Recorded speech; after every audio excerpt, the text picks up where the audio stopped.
शुक्लाम्बरधरं विष्णुं शशिवर्णं चतुर्भुजं प्रसन्नवदनं ध्यायेत् सर्वविघ्नोपशान्तये। गुरुर्ब्रह्मा गुरुर्विष्णु गुरुर्देवो महेश्वरः गुरुः साक्षात् परब्रह्म तस्मै श्रीगुरवे नमः। सरस्वती नमस्तुभ्यं वरदे कामरूपिणी विद्यारम्भं करिष्यामि ಸಿದ್ಧೇರ್ಭವತು ಮೇ ಸದಾ. ಹರಿ ಓಂ. ಎಲ್ಲರಿಗೂ ಶುಭೋದಯ.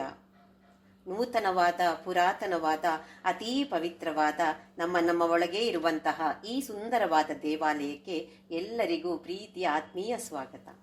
ನನ್ನ ಗುರುವಾಗಿರುವ ಕೇರಳದ ಕಾಂಜಂಗಾಡಿನ ಪರಮ ಪೂಜ್ಯ ಪಪ್ಪ ಸ್ವಾಮಿ ರಾಮದಾಸ್ ಮತ್ತು ನನ್ನ ತಾಯಿ ತಂದೆಯರ ಚರಣಾರವಿಂದಗಳಲ್ಲಿ ಅನಂತ ಪ್ರಣಾಮಗಳು. ಭಗವತ್ಪಾದ ಆದಿಶಂಕರಾಚಾರ್ಯರು ರಚಿಸಿರುವಂತಹ ಸೌಂದರ್ಯ ಲಹರಿಯ ಅರ್ಥವನ್ನ ತಿಳಿದುಕೊಳ್ಳುವ ಪ್ರಯತ್ನವನ್ನ ಮಾಡ್ತಾ ಇದ್ದೇವೆ. ಸೌಂದರ್ಯ ಅಂದ್ರೆ ಏನು? ಅದು ಒಂದು ರುಚಿ ಶಕ್ತಿ. ಯಾವುದೋ ಒಂದು ವಸ್ತುವನ್ನು ಅಥವಾ ಒಂದು ಸಂಗತಿಯನ್ನು ನಾವು ನೋಡಿದಾಗ ಅಥವಾ ನೆನೆಸಿಕೊಂಡಾಗ ಅದರ ಒಂದು ಸ್ವಾರಸ್ಯವು ನಮ್ಮ ಮನಸ್ಸನ್ನ ಮೃದುವಾಗಿ ಮಾಡಿ ಅದರ ಕಡೆಗೆ ಸೆಳೆದುಕೊಂಡು ಸ್ವಾಧೀನ ಮಾಡಿಕೊಳ್ಳುತ್ತದೆ. ಯಾವ ರಸಕಾಂತಿಯ ಕಾರಣದಿಂದ ನಮ್ಮ ಮನಸ್ಸು ಆ ಪದಾರ್ಥದಿಂದ ಹಿಂತಿರುಗದೆ ಮತ್ತೆ ಅಲ್ಲಿಯೇ ಇರುವಂತೆ ಮಾಡುತ್ತದೆಯೋ ಆ ರಸ, ಅದರ ಹೆಸರು ಸೌಂದರ್ಯ ಅಥವಾ ಸುಂದರವಾಗಿರುವಂಥದ್ದು. ರಾಮಾಯಣದಲ್ಲಿ ಸುಂದರ ಕಾಂಡ ಅಂತ ಹೇಳೋದು ಒಂದು ಭಾಗ. 7 ಕಾಂಡಗಳಲ್ಲಿ ಒಂದು ಸುಂದರ ಕಾಂಡ.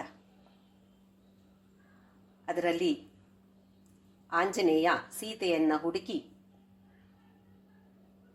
ಅಲ್ಲಿ ಕಾಣ್ತಾನೆ ಸೀತೆಯನ್ನು ಅಶೋಕವನದಲ್ಲಿ. ಆಮೇಲೆ ಬಂದು ಶ್ರೀರಾಮನಿಗೆ ತಿಳಿಸುವಂಥದ್ದು ತುಂಬಾ ಸುಂದರವಾಗಿದೆ, ಎಲ್ಲವೂ ಸುಂದರವಾಗಿರುವಂಥದ್ದು. ಅದರಲ್ಲಿ ಬೇರೆ ಯಾವ ಕಾಂಡವೂ ತೆಗೆದುಕೊಂಡ್ರೂ ಈ ತರ ಸುಂದರವಾಗಿಲ್ಲ. ಹಾಗಾಗಿ ವಾಲ್ಮೀಕಿ ಅದಕ್ಕೆ ಹನುಮತ್ ಕಾಂಡ ಅಂತ ಕೊಡ್ಬೋದಾಗಿತ್ತು ಹೆಸರು. ಅದು ಕೊಡದೆ ಸುಂದರ ಕಾಂಡ ಅಂತ ಕೊಟ್ಟರು ಹೆಸರು. ಬೇರೆ ಯಾವ ಕಾಂಡವೂ ತೆಗೆದುಕೊಂಡ್ರು ಕೂಡ ಅದರಲ್ಲಿ ಏನೋ ಒಂದು ಸ್ವಲ್ಪ ದುಃಖಕರವಾದ ಸಂಗತಿಯೇ ಇರುತ್ತೆ. ರಾಮನ ಪಟ್ಟಾಭಿಷೇಕ ಅಂತ ಪ್ಲಾನ್ ಮಾಡಿದ್ದು ಮಾತ್ರ ಆಗ್ಲೇ ಇಲ್ಲಲ್ಲ ಅವಾಗ ಅದು. ಹೀಗೆ ಬೇರೆ ಬೇರೆ ಕಾಂಡ ತೆಗೆದುಕೊಂಡ್ರು ಬೇರೆ ಬೇರೆ ಕಷ್ಟಗಳು ಇದೆ.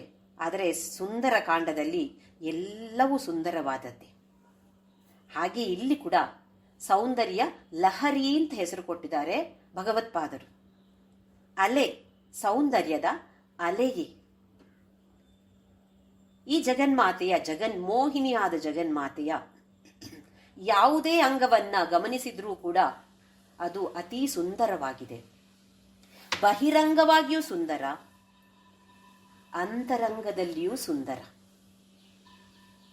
ನಮ್ಗೀಗ ಯಾರಾದ್ರೊಬ್ಬರನ್ನ ನೋಡಿದಾಗ ಸುಮ್ಮನೆ ಸುಂದರ ಅಂತ ಅನ್ನಿಸ್ಬೋದು ನಮ್ಗೆ. ಆಮೇಲೆ ಅವರ ನಿಜ ರೂಪ ಗೊತ್ತಾದ್ರೆ ಅವರು ನಿಜವಾಗಿಯೂ ಅಂತರಂಗದಲ್ಲಿಯೂ ಸುಂದರ ಇದ್ರೆ ಆಹಾ ನಮ್ಗೆ ಭಾರಿ ಖುಷಿ ಆಗತ್ತೆ. ಇಲ್ಲ ಅಂತ ಆದ್ರೆ ಅದೊಂದು ಸೌಂದರ್ಯವೇ ಅಲ್ಲ ಅಂತ ಅನ್ಸತ್ತೆ ನಮ್ಗೆ. ಬಾಹ್ಯದಲ್ಲಿ ಸುಂದರವಾಗಿದ್ದರೂ ಕೂಡ ಅಂತರಂಗದಲ್ಲಿ ಸುಂದರವಾಗಿಲ್ಲದೆ ಇದ್ರೆ ಪ್ರಯೋಜನ ಏನಿದೆ? ಇಲ್ಲಿ ನಮ್ಮ ಜಗನ್ಮಾತೆ ಬಾಹ್ಯದಲ್ಲಿ ಹಾಗೂ ಅಂತರಂಗದಲ್ಲಿ ಎಲ್ಲವೂ ಸುಂದರವಾಗಿರುವಂಥವಳು. ಹಾಗಾಗಿ ಭಗವತ್ಪಾದರು ಇದಕ್ಕೆ ಸೌಂದರ್ಯ ಲಹರಿ ಅಂತ ಹೆಸರನ್ನ ಸರಿಯಾಗಿ ಹೆಸರು ಕೊಟ್ಟಿದ್ದಾರೆ ಅಂತ ಅನ್ಸತ್ತೆ ಅಲ್ವೇ? ಯಾವುದು ನೋಡಿದ್ರೂ ಸುಂದರವಾಗಿಯೇ ಇದೆ. 47ನೇ ಶ್ಲೋಕದಿಂದ ಕಣ್ಣಿನ ನೇತ್ರಲಕ್ಷ್ಮಿಯ ಬಗ್ಗೆ ವಿವರಣೆಯನ್ನ ಕೊಡ್ತಾ ಇದ್ದಾರೆ. ನಾವು 53ನೇ ಶ್ಲೋಕದವರೆಗೆ ನೋಡಿದೆವು. ಈಗ 54ನೇ ಶ್ಲೋಕದಿಂದ ನೋಡೋಣ. ದೃಶಾದ್ರಾಘೀಯಸ್ಯ ದರದಲಿತ ನೀಲೋತ್ಪಲರುಚ ದವೀಯಾಂ ಸಂದೀನಂ ಸ್ನಪಯ ಕೃಪಯಾ ಮಾಮಪಿ ಶಿವೆ ಅನೇನಾಯಂ ಧನ್ಯೋ ಭವತಿ ನ ಚ ತೇ ಹಾನಿರ್ಯತಾ ವನೇ ವಾ ಹರ್ಮ್ಯೇ ವಾ ಸಮಕರ ನಿಪಾತೋ ಹಿಮಕರಃ. ಮತ್ತೆ ಕಣ್ಣಿನ ಬಗ್ಗೆ ಮುಂದುವರಿತಾ ಇದ್ದಾರೆ. ದೃಶಾ ದ್ರಾಘೀಯಸ್ಯ, ದೂರದವರೆಗೆ ಇರುವಂತಹ ನಿನ್ನ ಆ ದೃಷ್ಟಿ. ದೃಶಾ ದ್ರಾಘೀಯಸ್ಯ, ಒಂದು ಕಣ್ಣು ವಿಶಾಲವಾಗಿದೆ, ಅದು ಅಲ್ಲದೆ ದೃಷ್ಟಿ ಎಲ್ಲಿವರೆಗೆ ಹೋಗುತ್ತೆ? ನಮ್ಮದೇನೋ ಇಷ್ಟೇ, ಇಲ್ಲಿಂದ ಇಲ್ಲಿವರೆಗೆ ಮಾತ್ರ ಕಾಣುವಂಥದ್ದು. ಅವಳ ದೃಷ್ಟಿ ಎಲ್ಲ ಕಡೆಗೆ ಹೋಗುತ್ತೆ. ಹಾಗಾಗಿ ದ್ರಾಘೀಯಸ್ಯ, ಎಷ್ಟು ದೂರದವರೆಗೆ ಹೋಗುತ್ತೆ ನಿನ್ನ ದೃಷ್ಟಿ. ದರದಲಿತ ನೀಲೋತ್ಪಲ ರುಚ. ಮತ್ತೆ ದರದಲಿತ, ದರ ಅಂತ ಹೇಳಿದ್ರೆ ಸ್ವಲ್ಪವಾಗಿ ವಿಕಸನಗೊಂಡಿರುವಂತಹ ನೀಲೋತ್ಪಲ, ನೈದಿಲೆ, ಕೆನ್ನೈದಿಲೆ ಅಂತ ನಾವು ಹೇಳ್ತೇವೆ. ತುಂಬಾ ಸುಂದರವಾಗಿರುವಂಥದ್ದು. ನಿನ್ನ ಕಣ್ಣು ಸ್ವಲ್ಪವಾಗಿ ತೆರೆದುಕೊಂಡಿರುವಂತಹ ನೀಲೋತ್ಪಲದ ಹಾಗೆ ಸುಂದರವಾಗಿ ಕಾಣ್ತಾ ಇದೆ. ದವೀಯಾಂಸಂ ದೀನಂ ಸ್ನಪಯ ಕೃಪಯಾ ಮಾಮಪಿ ಶಿವೆ. ಎಷ್ಟು ನಮ್ರತೆಯಿಂದ, ಎಷ್ಟು ಭಕ್ತಿಯಿಂದ, ಎಷ್ಟು ಪ್ರೀತಿಯಿಂದ ಆದಿಶಂಕರಾಚಾರ್ಯರು ಬೇಡಿಕೊಳ್ತಿದ್ದಾರೆ ಇಲ್ಲಿ. ದವೀಯಾಂಸಂ, ನಿನ್ನಿಂದ ಬಹಳ ದೂರವಾಗಿದ್ದೇನೆ ನಾನು. ಆದಿಶಂಕರಾಚಾರ್ಯರಲ್ಲ, ನಮಗೆ ಅದು ಹೇಳ್ತಾ ಇರುವಂಥದ್ದು. ಯಾಕೆ? ನಮಗೆ ಯಾವತ್ತೋ ಒಂದೊಂದ್ಸಲ ಅಲ್ಲ ಅವಳು ನೆನಪು ಬರೋದು, ಮರೆತು ಹೋಗತ್ತೆ ನಮಗೆ ಅವಳನ್ನು. ಹಾಗಾಗಿ ನಮ್ಮಿಂದ ದೂರವಾಗಿದ್ದೀಯ ನೀನು. ಹಾಗಾಗಿ ನಾನು ದೀನನಾಗಿದ್ದೇನೆ. ಪ್ರೀತಿ ಇಲ್ಲ, ಭಕ್ತಿ ಇಲ್ಲ, ಯಾವುದೂ ಇರ್ತಾ ಇಲ್ಲ ಸರಿಯಾಗಿ. ಪ್ರೀತಿ ಭಕ್ತಿ ಎಲ್ಲ ಇದೆ ಯಾವಾಗ? ನಮ್ಮ ಕೋರಿಕೆಗಳು ತೀರಬೇಕು ಅಂತ ಆದಾಗ ನಮಗೆ ಭಾರಿ ಪ್ರೀತಿ. ಎಷ್ಟು ಸಲ ದೇವಸ್ಥಾನಕ್ಕೆ ಹೋಗ್ತೇವೆ, ಎಷ್ಟೊಂದು ಪ್ರದಕ್ಷಿಣೆ ಹಾಕಿ ನಮಸ್ಕಾರ ಮಾಡೋದು ಏನು ಅಲ್ವೇ? ನಿಜವಾಗಿ ಪ್ರೀತಿ ಇದೆಯಾ? ದವೀಯಾಂಸಂ ದೀನಂ ಸ್ನಪಯ ಕೃಪಯ ಮಾಮಪಿ ಶಿವೆ. ಎಷ್ಟು ಅದ್ಭುತವಾಗಿದೆ ನೋಡಿದಿ. ಇದು ಸ್ನಪಯ ಅಂತ ಹೇಳಿದ್ರೆ ನನ್ನನ್ನು ಮೀಸಬೇಕು, ಸ್ನಾನ ಮಾಡಿಸ್ಬೇಕು ನೀನು. ಯಾವುದ್ರಲ್ಲಿ? ನಿನ್ನ ಕೃಪೆಯಲ್ಲಿ, ನಿನ್ನ ಕೃಪಾದೃಷ್ಟಿಯಲ್ಲಿ ನನ್ನನ್ನ ನೀನು ಸ್ನಾನ ಮಾಡಿಸಬೇಕಾಗಿದೆ.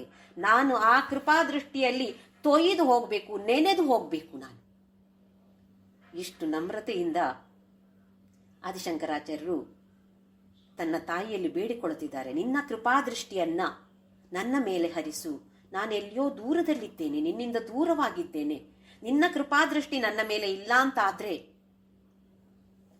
ಇನ್ನೇನಿದೆ ನನಗೆ? ಇನ್ನೇನು ಬೇಕು ನನಗೆ? ಬೇರೇನು ಬೇಡ, ಇದೇ ಬೇಕಾಗಿರುವಂಥದ್ದು. ನಿನ್ನ ಕೃಪಾದೃಷ್ಟಿಯನ್ನ ನನ್ನ ಮೇಲೆ ಹರಿಸಿ. ಏನೋ ಒಂದ್ಸಲ ಹೀಗೆ ಹರಿಸೋದಲ್ಲಮ್ಮ, ನನ್ನನ್ನು ಅದರಲ್ಲಿ ನೀನು ಮೀಸಬೇಕು.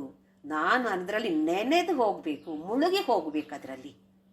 ಆಮೇಲೆ ಅನೇನಾಯಂ ಧನ್ಯೋ ಭವತಿ ನಚತೆ ಹಾನಿರಿಯತ ವನೇವಾ ಹರ್ಮ್ಯೇವಾ ಸಮಕರ ನಿಪಾತೋ ಹಿಮಕರಃ. ಇಲ್ಲಿ ಏನು ಹೇಳ್ತಿದ್ದಾರೆ ಅಂತಂದ್ರೆ, ಚಂದ್ರ, ರಾತ್ರಿಯಲ್ಲಿ ಕಾಣಬರುವಂತಹ ಚಂದ್ರನ ಬೆಳಕು ಬೆಳದಿಂಗಳು, ಅದು ವನದಲ್ಲಿಯೂ ಬೀಳತ್ತೆ. ಹರ್ಮ್ಯೆ ಅಂತ ಹೇಳಿದ್ರೆ ಅರಮನೆಯಲ್ಲಿಯೂ, ವನದಲ್ಲಿಯೂ ಬೀಳತ್ತೆ, ಹಾಗೆ ಅರಮನೆಯಲ್ಲಿಯೂ ಬೀಳತ್ತೆ. ಅಂದ್ರೆ ಯಾವ ವ್ಯತ್ಯಾಸವೂ ಇಲ್ಲ. ಆ ಬೆಳದಿಂಗಳಿಗೆ ವನವೂ ಒಂದೇ, ಅರಮನೆಯೂ ಒಂದೇ, ಮನೆಯೂ ಒಂದೇ, ಅರಮನೆಯೂ ಒಂದೇ ಅಲ್ವೇ? ಮನುಷ್ಯನೂ ಒಂದೇ, ಒಂದು ಗಿಡವೂ ಒಂದೇ, ಪ್ರಾಣಿಯೂ ಒಂದೇ, ಏನು ವ್ಯತ್ಯಾಸ ಇಲ್ಲ ಆ ಬೆಳದಿಂಗಳಿಗೆ. ಓ, ಇಲ್ಲಿ ಅರಮನೆಯಲ್ಲಿ ಬಿದ್ದಿದ್ದೇನಲ್ಲ, ಸ್ವಲ್ಪ ಕಡಿಮೆ ಆಗತ್ತಾ ಬೆಳದಿಂಗಳು? ಇಲ್ಲ. ಹಾಗೆಯೇ ನನ್ನ ಮೇಲೆ ನೀನು ಕೃಪಾದೃಷ್ಟಿ ಹರಿಸೋದಿಂದ ನಿನಗೇನು ಕಡಿಮೆ ಆಗುತ್ತೆ ಹೇಳು? ಏನಾದ್ರೂ ಕಡಿಮೆ ಆಗತ್ತಾ? ಓಹೋ, ನಾನು ಇವರಿಗೆ ಕೊಟ್ಟಿದ್ದೇನೆ ಕೃಪಾದೃಷ್ಟಿ, ಸೊ ಬೇರೆಯವರಿಗೆಲ್ಲ ಸ್ವಲ್ಪ ಕಡಿಮೆ ಆಯ್ತು ಅಂತ ಆಗತ್ತಾ? ಚಂದ್ರನ ಬೆಳದಿಂಗಳು ಹೇಗೆ ಅರಮನೆಯಲ್ಲಿಯೂ ಕಾಡಿನಲ್ಲಿಯೂ ಒಂದೇ ತರವಾಗಿ ಬೀಳತ್ತೋ, ಹಾಗೆಯೇ ನಿನ್ನ ಕೃಪಾದೃಷ್ಟಿ ಕೂಡ ನನ್ನ ಮೇಲೆ ಬಿದ್ದು ನಾನದರಲ್ಲಿ ತೊಯ್ದು ಹೋದಾಗ ನಿನಗೇನು ಕಡಿಮೆ ಆಗತ್ತೆ ಹೇಳು? ಶಿವಾನಂದ ಲಹರಿಯಲ್ಲೂ ಆದಿಶಂಕರಾಚಾರ್ಯರಿಗೆ ಜಗಳಾಡ್ತಾರಲ್ವಾ? ಕೊಡು ನನಗೆ ಭಕ್ತಿಯನ್ನು ಕೊಡು, ನಿನ್ನ ಮೇಲೆ ಪ್ರೀತಿ ಕೊಡು, ಬೇರೇನಿದೆ ನಿನ್ನ ಹತ್ರ ಕೊಡಕ್ಕೆ? ಪ್ರೀತಿ ಕೊಡು ನನಗೆ, ನಿನ್ನನ್ನು ನಾನು ಪ್ರೀತಿ ಮಾಡುವ ಹಾಗೆ ಮಾಡು. ಇಲ್ಲಿ ಅದನ್ನೇ ಹೇಳ್ತಿದ್ದಾರೆ ಆದಿಶಂಕರಾಚಾರ್ಯರು. ಧನ್ಯ ಭವತಿ, ನಾನು ಧನ್ಯನಾಗ್ತೇನೆ. ನಿನಗೇನು ಹಾನಿ ಇದೆ ಅದರಿಂದಾಗಿ? ಏನು ಅಂತ ಹೇಳಿದ್ರೆ, ಈಗ ನಾವು ಟಿವಿ ಮೊದಲೆಲ್ಲ ನೆನಪಿತ್ತು ನಿಮಗೆ, ಒಂದು ಆಂಟೆನಾ ಇತ್ತು ನೋಡಿ. ಈಗೆಲ್ಲ ಅದರಲ್ಲಿ ಬಿಲ್ಟಿನ್ ಆಗಿ ಬರ್ತಾ ಇದೆ, ನಮಗೆ ಕಾಣಿಸ್ತಾ ಇಲ್ಲ. ಮನೆಯ ಮೇಲೆ ಒಂದು ಆಂಟೆನಾ ಬೇಕು. ಟಿವಿ ಇದೆ ಅಂತಾದ್ರೆ ಒಂದು ಆಂಟೆನಾ ಬೇಕು. ಆ ಆಂಟೆನಾ ಕೆಲವು ಸಲ ಗಾಳಿಗೆಲ್ಲ ಎಲ್ಲೆಲ್ಲೋ ತಿರುಗಿ ಹೋಗಿ ಇಲ್ಲಿ ಟಿವಿಯಲ್ಲಿ ಹೀಗೆ ಹೀಗೆ ಹೀಗೆ ಹೀಗೆ ಅಲ್ಲಾಡ್ತಾ ಇರ್ತದೆ, ಸರಿಯಾಗಿ ಕಾಣಿಸ್ತಾ ಇರಲಿಲ್ಲ. ಈಗ ಎಲ್ಲ ಟೆಕ್ನಾಲಜಿ ತುಂಬಾ ಡೆವಲಪ್ ಆಗಿದೆ, ಅಂತಹ ಕಷ್ಟಗಳಿಲ್ಲ, ಅಂತಹ ತೊಂದರೆಗಳು ಇಲ್ಲ ಈಗ. ಆಗಿನ ಕಾಲದಲ್ಲಿ ಹಾಗಿತ್ತು. ಅಂದ್ರೆ ಆ ರಿಸೀವರ್ ಅನ್ನ ನಾವು ಸೆಟ್ ಮಾಡಿಕೊಳ್ಬೇಕು. ಟ್ರಾನ್ಸ್ಮಿಟ್ ಮಾಡ್ತಾನೆ ಇರ್ತದೆ, ಟ್ರಾನ್ಸ್ಮಿಟಿಂಗ್ ಸ್ಟೇಷನ್ ಇಂದ ಕಳಿಸ್ತಾನೇ ಇರ್ತಾರೆ ಸಿಗ್ನಲ್ಗಳನ್ನ. ಆದರೆ ನಾವದನ್ನ ಸ್ವೀಕಾರ ಮಾಡದೇ ಇದ್ರೆ ಹೇಗೆ ಸಿಗತ್ತೆ? ಹಾಗೆ ಇಲ್ಲಿ ಕೂಡ ಅವಳ ಕೃಪಾದೃಷ್ಟಿ ಯಾವತ್ತೂ ಇರತ್ತೆ. ಆದರೆ ಅದನ್ನ ಸ್ವೀಕಾರ ಮಾಡೋದಿಕ್ಕೆ ನಾವು ಸಿದ್ಧರಾಗಿದ್ದೇವೆಯೇ? ನಾವು ಸಿದ್ಧರಾಗಬೇಡ್ವೆ? ಏನು ಸಿದ್ಧರಾಗೋದು ಅಂತ ಹೇಳಿದ್ರೆ, ನಮ್ಮ ಮನಸ್ಸನ್ನ ನಾವು ನಿರ್ಮಲವಾಗಿ ಮಾಡಿಕೊಳ್ಳಬೇಕು. ಇಲ್ದಿದ್ರೆ ಎಷ್ಟು ಕೃಪಾದೃಷ್ಟಿ ಬಿದ್ರೂ ಕೂಡ ಇಲ್ಲಿ ಫುಲ್ ಆಗಿದೆ, ಅದು ಮೇಲಿಂದ ಹರಿದೇ ಹೋಗತ್ತೆ. ನಮ್ಮ ಉಪಯೋಗಕ್ಕೆ ಅದು ಏನೂ ಬರೋದೇ ಇಲ್ಲ. ನಮ್ಮ ಉಪಯೋಗಕ್ಕೆ ಬರಬೇಕು ತಾನೆ ಅವಳ ಕೃಪಾದೃಷ್ಟಿ. ಅವಳು ಕಳಿಸ್ತಾನೇ ಇದ್ದಾಳೆ, ತಗೊಳ್ಳಿ ತಗೊಳ್ಳಿ ಅಂತ ಹೇಳ್ತಿದ್ದಾಳೆ ಅವಳು. ಆದರೆ ನಾವು ನಮ್ಮ ಲೌಕಿಕ ಪ್ರಪಂಚದಲ್ಲಿ, ನಮ್ಮ ಕುಟುಂಬಗಳಲ್ಲಿರುವಂತಹ ಕಷ್ಟಗಳಲ್ಲಿ ಮುಳುಗಿ, ಈ ದುಃಖ ಸಂಸಾರದಲ್ಲಿ ಮುಳುಗಿ, ನಮಗೆ ಅವಳು ನಮ್ಮತ್ತ ಕೃಪಾದೃಷ್ಟಿ ಬೀರ್ತಿದ್ದಾಳೆ ಅಂತ ಹೇಳುವ ಒಂದು ಭಾವನೆಯೂ ನಮ್ಮಲ್ಲಿಲ್ಲ. ಹಾಗಾಗಬಾರ್ದು. ಆದಿಶಂಕರಾಚಾರ್ಯರಿಗೆ ವ್ಯಾಧಿ, ಯಾರೋ ಮಾಟ ಎಲ್ಲ ಮಾಡಿದ ಕಾರಣ ದೇಹಕ್ಕೆ ವ್ಯಾಧಿ, ದೇಹಕ್ಕೆ ರೋಗ ಬಂತು. ಅದಕ್ಕೋಸ್ಕರ ಬೇಡಿಕೊಳ್ತಿದ್ದಾರೆ. ಅದನ್ನ ನನಗೆ ಸರಿ ಮಾಡು ಅಂತ ಹೇಳ್ತಾ ಇಲ್ಲ, ಅವರೇ ಸರಿ ಮಾಡಿಕೊಳ್ಬಹುದಾಗಿತ್ತಲ್ವಾ? ಅವರಿಗೆ ಆ ಶಕ್ತಿ ಇತ್ತು ತಾನೆ. ನೋಡಿ, ರಾಮಕೃಷ್ಣ ಪರಮಹಂಸರು, ಭಗವಾನ್ ರಮಣ ಮಹರ್ಷಿಯವರು ಎಂತಹ ಮಹಾತ್ಮರು ಕ್ಯಾನ್ಸರ್ನ ರೋಗಕ್ಕೆ ತುತ್ತಾದರು. ಇಬ್ರು ಕೂಡ ಅಷ್ಟೇ. ಅವರು ನರಳಿದ್ರ? ಅವರು ನರಳಲಿಲ್ಲ. ದೇಹಕ್ಕೆ ತೊಂದರೆ ಆಗಿದೆ, ದೇಹಕ್ಕೆ ನೋವಾಗಿದೆ, ಅವರು ಅದರಿಂದಾಗಿ ನರಳಲಿಲ್ಲ. ಅವರಿಗೆ ಕಡಿಮೆ ಮಾಡ್ಕೋಬಹುದಾಗಿತ್ತಲ್ವಾ? ಅವರಿಗೆ ಆ ಶಕ್ತಿ ಇತ್ತು ತಾನೆ. ಬೇರೆಯವರ ವ್ಯಾಧಿಗಳನ್ನೆಲ್ಲ, ರೋಗಗಳನ್ನೆಲ್ಲ ಗುಣಮುಖ ಮಾಡ್ತಾ ಇದ್ರು, ಬೇರೆಯವರ ಎಷ್ಟೊಂದು ದುಃಖಗಳನ್ನ ಕಷ್ಟಗಳನ್ನ ಪರಿಹರಿಸ್ತಾ ಇದ್ರು ಅಂತಹ ಮಹಾತ್ಮರು. ಅವರ ರೋಗವನ್ನೇ ಯಾಕೆ ಗುಣಮುಖ ಮಾಡಿಕೊಳ್ಳಿಲ್ಲ? ಇದು ರಹಸ್ಯ. ನಮಗೇನಾದ್ರೂ ಆದ್ರೆ ಮೊದಲು ನಾವು ಕೇಳಿಕೊಳ್ಳೋದು, ಅಬ್ಬಾ ನನಗೊಂದ್ಸಲ ಆರೋಗ್ಯವನ್ನು ಸರಿ ಮಾಡಿಕೊಡಪ್ಪ, ನನ್ನ ಈ ರೋಗವನ್ನ ರೋಗ ಮುಕ್ತಳಾಗಿ ಮಾಡು ನನ್ನನ್ನ, ನಾವು ಕೇಳಿಕೊಳ್ಳೋದು ಹೀಗೆ ತಾನೆ. ಆದರೆ ಇಂತಹ ಜ್ಞಾನಿಗಳು ತಮ್ಮ ತಮ್ಮ ಆ ಸಿದ್ಧಿಯನ್ನ, ಶಕ್ತಿಯನ್ನ ತಮಗೋಸ್ಕರ ಎಂದಿಗೂ ಉಪಯೋಗಿಸಿಕೊಳ್ಳಿಲ್ಲ, ಉಪಯೋಗಿಸಿಕೊಳ್ಳೋದೂ ಇಲ್ಲ ಅಂತಹ ಜ್ಞಾನಿಗಳು. ಅದೇನಿದ್ರು ಕೂಡ ನನಗೆ ಯಾವುದು ಒಳ್ಳೆಯದು ಅದನ್ನ ನೀನೇ ನನಗೆ ಕೊಡು ಅಂತ ಹೇಳೋದು. ಆದಿಶಂಕರಾಚಾರ್ಯರು ದೇವಿ ಅಪರಾಧ ಕ್ಷಮಾಪಣಾ ಸ್ತೋತ್ರದಲ್ಲಿ ಹೇಳ್ತಾರೆ, ಮತ್ಸಮಃ ಪಾತಕಿ ನಾಸ್ತಿ ತ್ವತ್ಸಮಃ ಪಾಪಗ್ನಿ ತ್ವತ್ಸಮಾ ನಹಿ ಏವಂ ಜ್ಞಾತ್ವಾ ಮಹಾದೇವಿ ಯಥಾ ಯೋಗ್ಯಂ ತಥಾ ಕುರು. ನನಗೆ ಯಾವುದು ಯೋಗ್ಯ ನನಗೆ ಗೊತ್ತಿಲ್ಲ. ರೋಗ ಕಡಿಮೆ ಆದ್ರೆ ಒಳ್ಳೇದೋ, ರೋಗ ಜಾಸ್ತಿ ಆದ್ರೆ ನನಗೆ ನಿಜವಾಗಿಯೂ ಒಳ್ಳೇದೋ? ನಮಗೆ ಅನ್ನಿಸ್ಬಹುದು ರೋಗ ಜಾಸ್ತಿ ಆದ್ರೆ ಏನು ಒಳ್ಳೇದು. ಆದರೆ ಆಧ್ಯಾತ್ಮಿಕದ ಸಾಧನೆಯಲ್ಲಿ ನಮಗೆ ಯಾವುದು ಒಳ್ಳೆಯದು ನಮಗೆ ಗೊತ್ತಿಲ್ಲ. ಹಾಗಾಗಿ ಆದಿಶಂಕರಾಚಾರ್ಯರು ಅಂತಹ ತಪಶಕ್ತಿಯನ್ನು ಪಡೆದಿದ್ರೂ ಕೂಡ ಆ ಜಗನ್ಮಾತೆಯನ್ನೇ ಬೇಡಿಕೊಳ್ತಾರೆ. ನನಗೆ ಯಾವುದು ಸರಿ ಅಂತ ನಿಂಗೆ ಕಾಣಿಸತ್ತೋ ಆ ಥರದಲ್ಲಿ ನನಗೆ ಕೃಪೆ ಮಾಡು. ಎಷ್ಟು ನಮ್ರತೆ, ಎಷ್ಟು ವಿಧೇಯತೆ, ಎಷ್ಟು ಭಕ್ತಿ, ಎಷ್ಟು ಪ್ರೇಮ, ಎಷ್ಟು ವಿಶ್ವಾಸ.